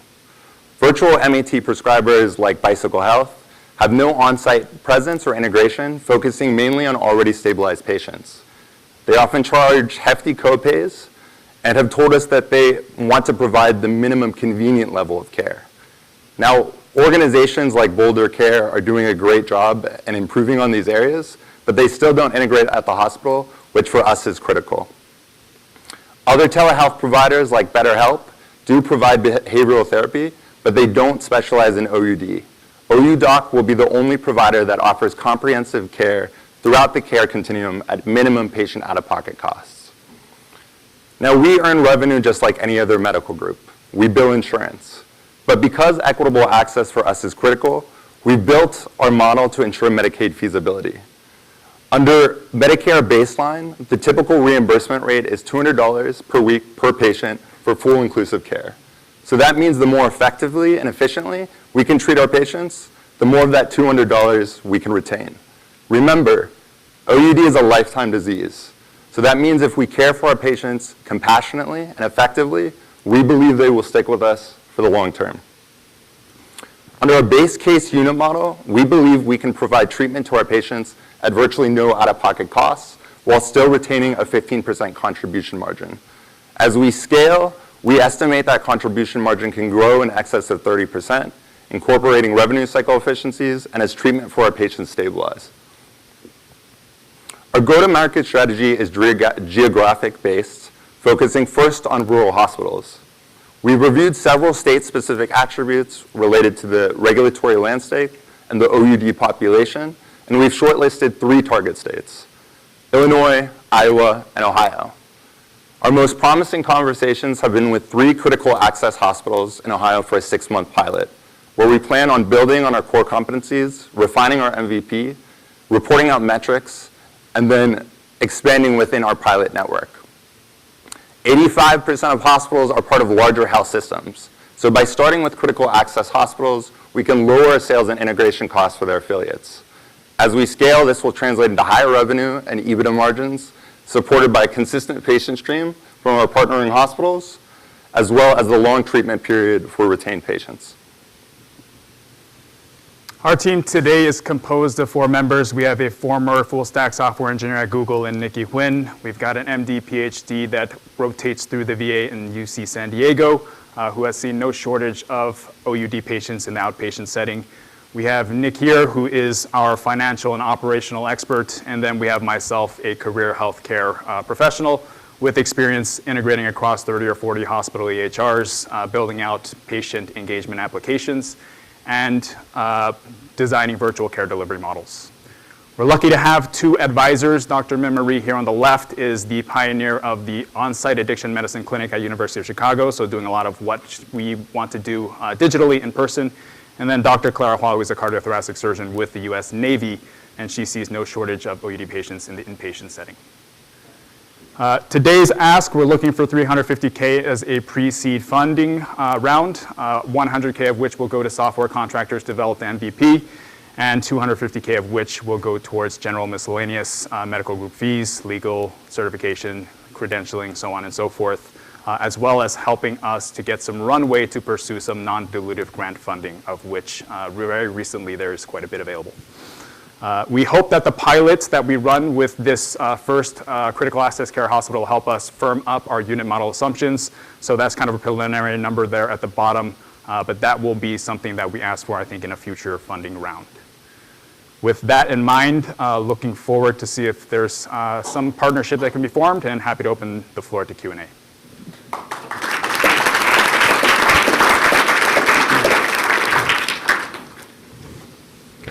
So we have Boulder Care as a portfolio company, so we're familiar with the space. Obviously, the big gorilla in the room is Ryan Haight and the ability to continue to do telemedicine care and prescribing for controlled substances. How do you think about that? And more particularly, given the in-person component of your model, how do you start to scale that for patients who may be very far or may lack access to return for in-person at the amounts required by the law? Yeah, so I can take a little bit of that. So the preliminary kind of DEA guidance following the end of the public health epidemic, which is May 11th or so, kind of suggests that it does require a first visit with an on-site professional when it comes to telehealth prescription thereafter. And so when we talk about kind of the feedback that we get from regulatory experts indicating that this might be the only feasible model to induct new patients, that's kind of an advantage from a competitive standpoint of intervening on the hospital and in-hospital site. So we have that physician on site, we can tap them in, we can induct them, and thereafter you can continue telehealth prescription. Right. It's the follow-up meetings. Yes. It's the follow-up meetings that I get concerned about. I agree that the in-person initiation of care is probably legally required at least a year from now, but follow-up meetings for patients who may be physically distant from where your physicians are. Yeah. And I think that's going to be dependent maybe on the type of MAT provided or prescribed from a buprenorphine standpoint or Suboxone standpoint. Right now, kind of the initial guidance is that just that first induction visit is going to be required. If there is going to be required an in-person visit thereafter, it's probably going to be less frequent, if at all. So the initial guidance seems to indicate that just that first visit and everything else subsequent to that can be telehealth. Please. Now, does your model deal specifically with opioid abuse or any hard drug abuse get involved? Yeah, so there's a couple of additional use cases. We are focusing on opioids specifically just because of the concept of MAT having that pharmaceutical intervention, and that's where the pain point traditionally lies. There is, for example, alcohol addiction that can be treated by one or a couple of these same kind of pharmaceuticals, which we can expand into potentially, but our focus is principally on OUD and OUD access. And just to quickly add there, one of the big pain points we've seen when we've spoken with providers is that oftentimes they feel very uncomfortable prescribing MAT when there are other comorbidities, which is common. That's where they really are seeking someone who has kind of that specialized expertise who can, step in. And that's really, part of the value that we see OUDoc brings. Please. Second question deals with the space issue in a hospital. Have you had any issues getting physical space to be able to operate your model in a hospital or in an ER area? Yeah, right now we're still kind of in conversational phases with the pilot programs, but that's something that we're going to have to figure out as in kind of the course of that. Every hospital might actually be different in that regard, so it's important that we work with the hospital to integrate directly within their workflow as well as their physical capacity. Okay. And I think from a capacity standpoint, when we look at like an ED setting, right, it doesn't necessarily need to be the physician that's kind of bringing them aside we can work with a nurse navigator in the building and other, some other place that, kind of alleviates some of those capacity issues. You might have said, but have you gotten any hospitals to adopt this?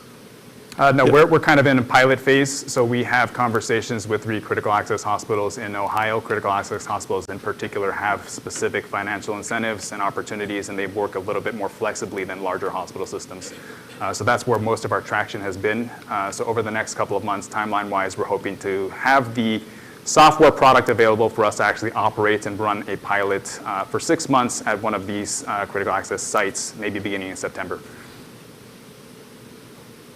Please, you first. So going back to your competitor slide, that middle column, I think I don't understand what you do differently than they do, especially with the comments about Boulder, and I don't really understand the space very well. So could you just explain what Boulder does and then what these people do versus what you're doing?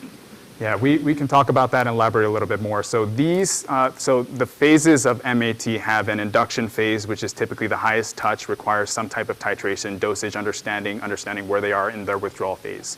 Once you have kind of maintained and stabilized quite a bit, the touch required to maintain your treatment is a little bit lower. And so you are a kind of lower risk patient. A lot of these competitors right now are focusing on those self-service kind of patients that are just looking for additional convenience. So they do not integrate and they do not intervene on site in general. When they do intervene on site, it's usually on a post-acute, pre-discharge referral basis. I know that's a kind of a mouthful, but the emergency department or inpatient department physician would have already seen this patient, so they would have gone through basically the entire treatment journey up until that Post-it note. And instead of getting a Post-it note, you now get the mobile application for one of these. Where we want to operate is kind of taking control over that whole stream. So we displace or substitute the need for you to wait a long time, see an actual expensive emergency department physician, so on and so forth, and you can see one of our clinicians kind of immediately. And so, but they could go upstream too if they want. They could put the physician in the hospital too. Yeah, it's going to be the same amount of kind of implementation complexity. So if you think about a hospital, every hospital operates differently. They've got different workflows, they've got different technology systems, so on and so forth. So the response I would have there is, number one, there's work to be done. And then number two, if you just think about this treatment, the way things are laid out, it's highly local, highly regional, especially with like wraparound services. There's 2.7 million people with opioid use disorder to treat. How many physicians does that take? One specific or even 3 specific players probably can't capture the entire market. And another point is that OUD is, and we believe, and most experts believe, vastly underreported. So the market is really large, and we really appreciate the work that especially Boulder Care is doing, because they do focus on Medicaid populations and do a really good job of providing wraparound services too. So the space is large. Each state is pretty different, and so we need all the hands we can get. Please. Yeah, can you talk a little bit about the legal liabilities that hospitals would have to overcome in order to, let's say, outsource this particular part of the service to a third party? Yeah, it's kind of the same way that any medical group will affiliate with any hospital. It's the same level of risk or liability. So they've done this on a regular basis. Most health systems do have specialty affiliates located in different locations. They are referring out of network, right? That same Post-it note where they send a patient elsewhere. So it really fits within their kind of core competency already. Please.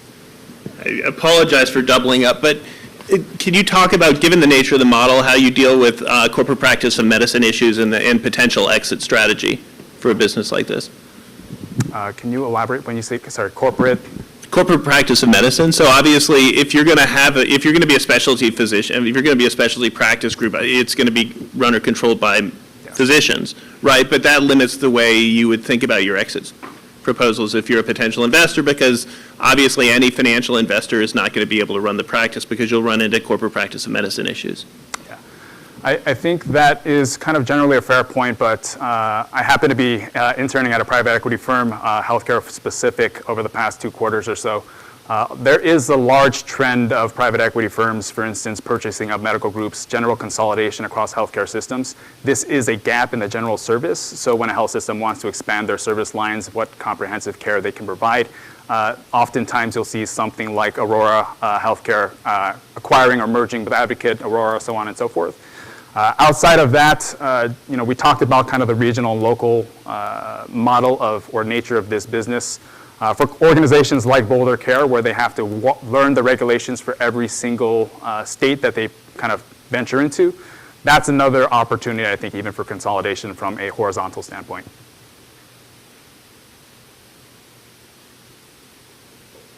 Please. While we're declaring our portfolio companies, Work at Health is one of our investments. But I really like the idea of working with hospitals and like working at that sort of acute moment in someone's journey. Can you talk a little bit more about who the decision maker is at hospitals? My understanding, and some of the others around the table who could probably comment on it as well, is that hospitals are very, very focused on revenues and costs right now. So I just would love to hear a little bit more about the decision-making process at hospitals, since that's obviously a key point of referral for you.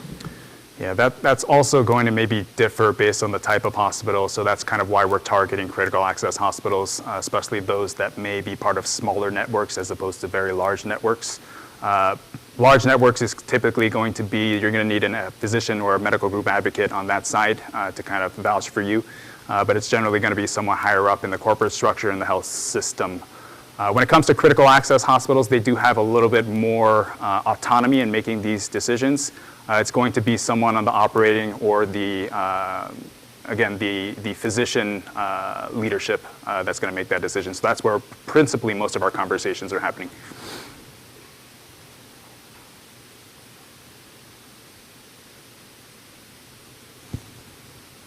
Please. Okay, this is a question that's going to show how little I know about this.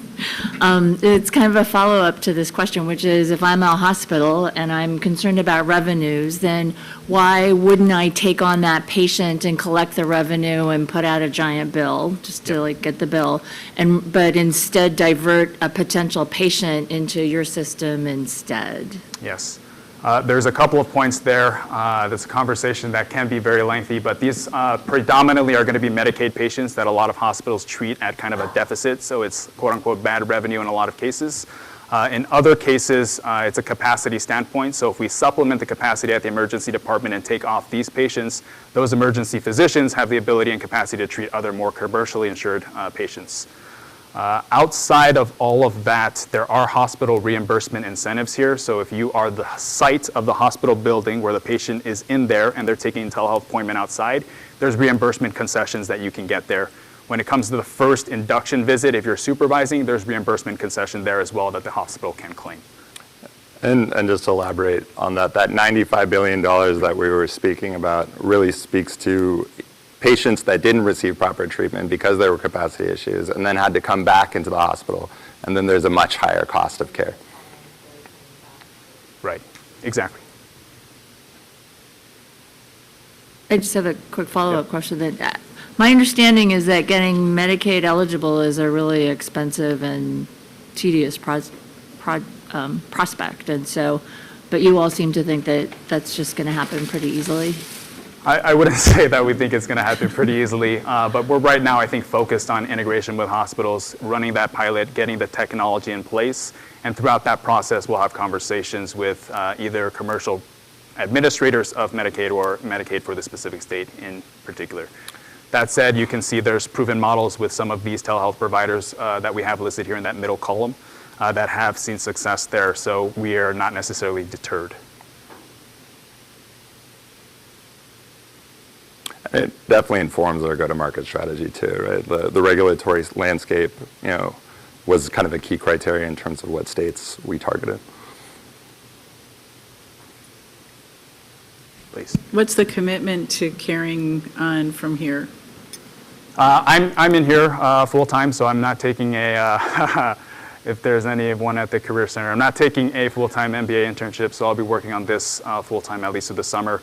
The team members here, I think it's going to be dependent, at least our technology partner, Nikki over there, is going to be there full time. He's left. I've been able to convince him to leave his job at Google. And for the remainder, I think it's going to be contingent upon our ability and timing to secure an actual pilot, because that will be more involved when it comes to work. We are out of time. Thank you very much. Thank you.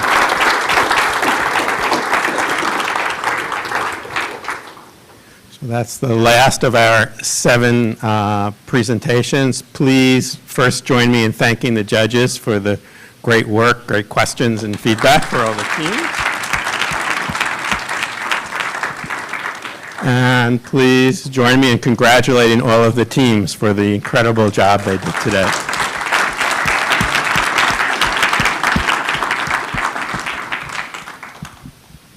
So everybody but the judges, you are invited to a reception upstairs in room 104, where something like an hour from now, the judges will, and we will be back to announce the winners. Judges, please fill out your forms, and then we will shortly reconvene in 219 for the deliberations. Thank you, everyone, again. Thank you, everyone who attended, for a great day of incredible pitches and teams dedicated to social impact.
Can you tell me if you're getting audio? 2, 2, 2, 1, 2, 3, 4, 1, 2, 3, 4, 1, 2, 3, 4. Yeah. Okay. You want me to put the polling slide up here?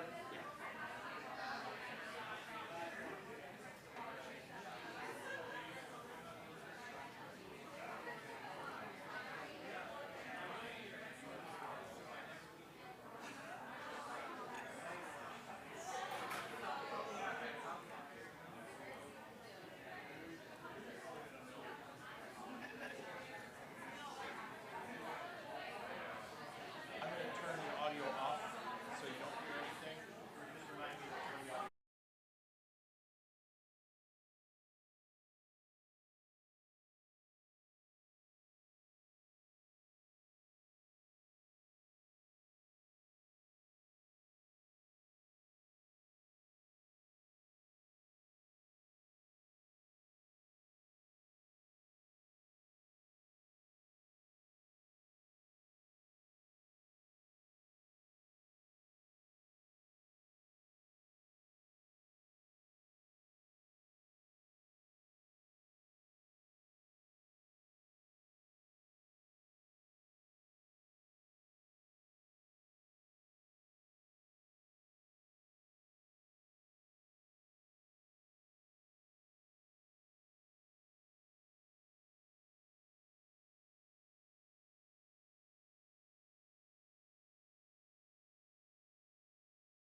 the first second-place team, got that? First of 3 second-place teams, winning $25,000 is Hibiscus Health.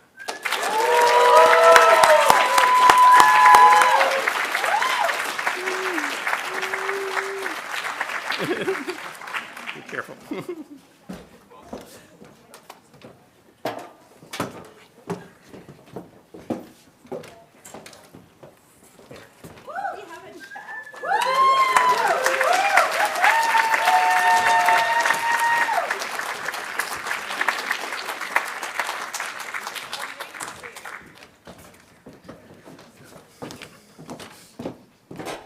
The next second place team is Orca.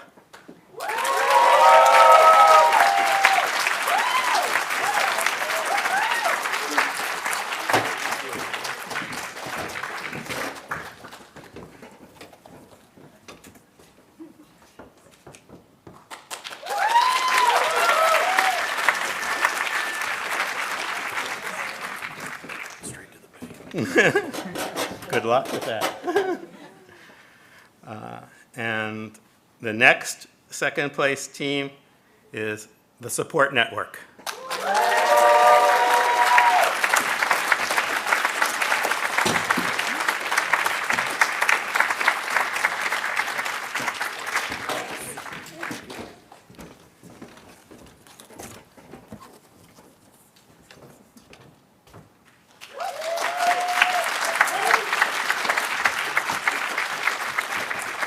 And I'm going to ask John Edwardson to come up here to announce the winner, which, if you're doing the math, will be $75,000.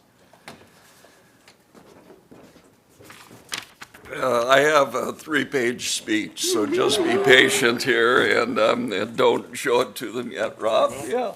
And so Rob and I will just look at this very carefully. But first, I do want to say thank you. This, as Rob mentioned, is the 13th year. It has been so much fun, and to watch the effort, the ideas. I want to thank all the judges. We've gotten very professional at doing this, and I do believe the endorsement that you receive from Booth will help you raise more money in the future to do what you want to do. And it's just been a great joy to watch this grow and develop and be so successful. So with no further ado, period.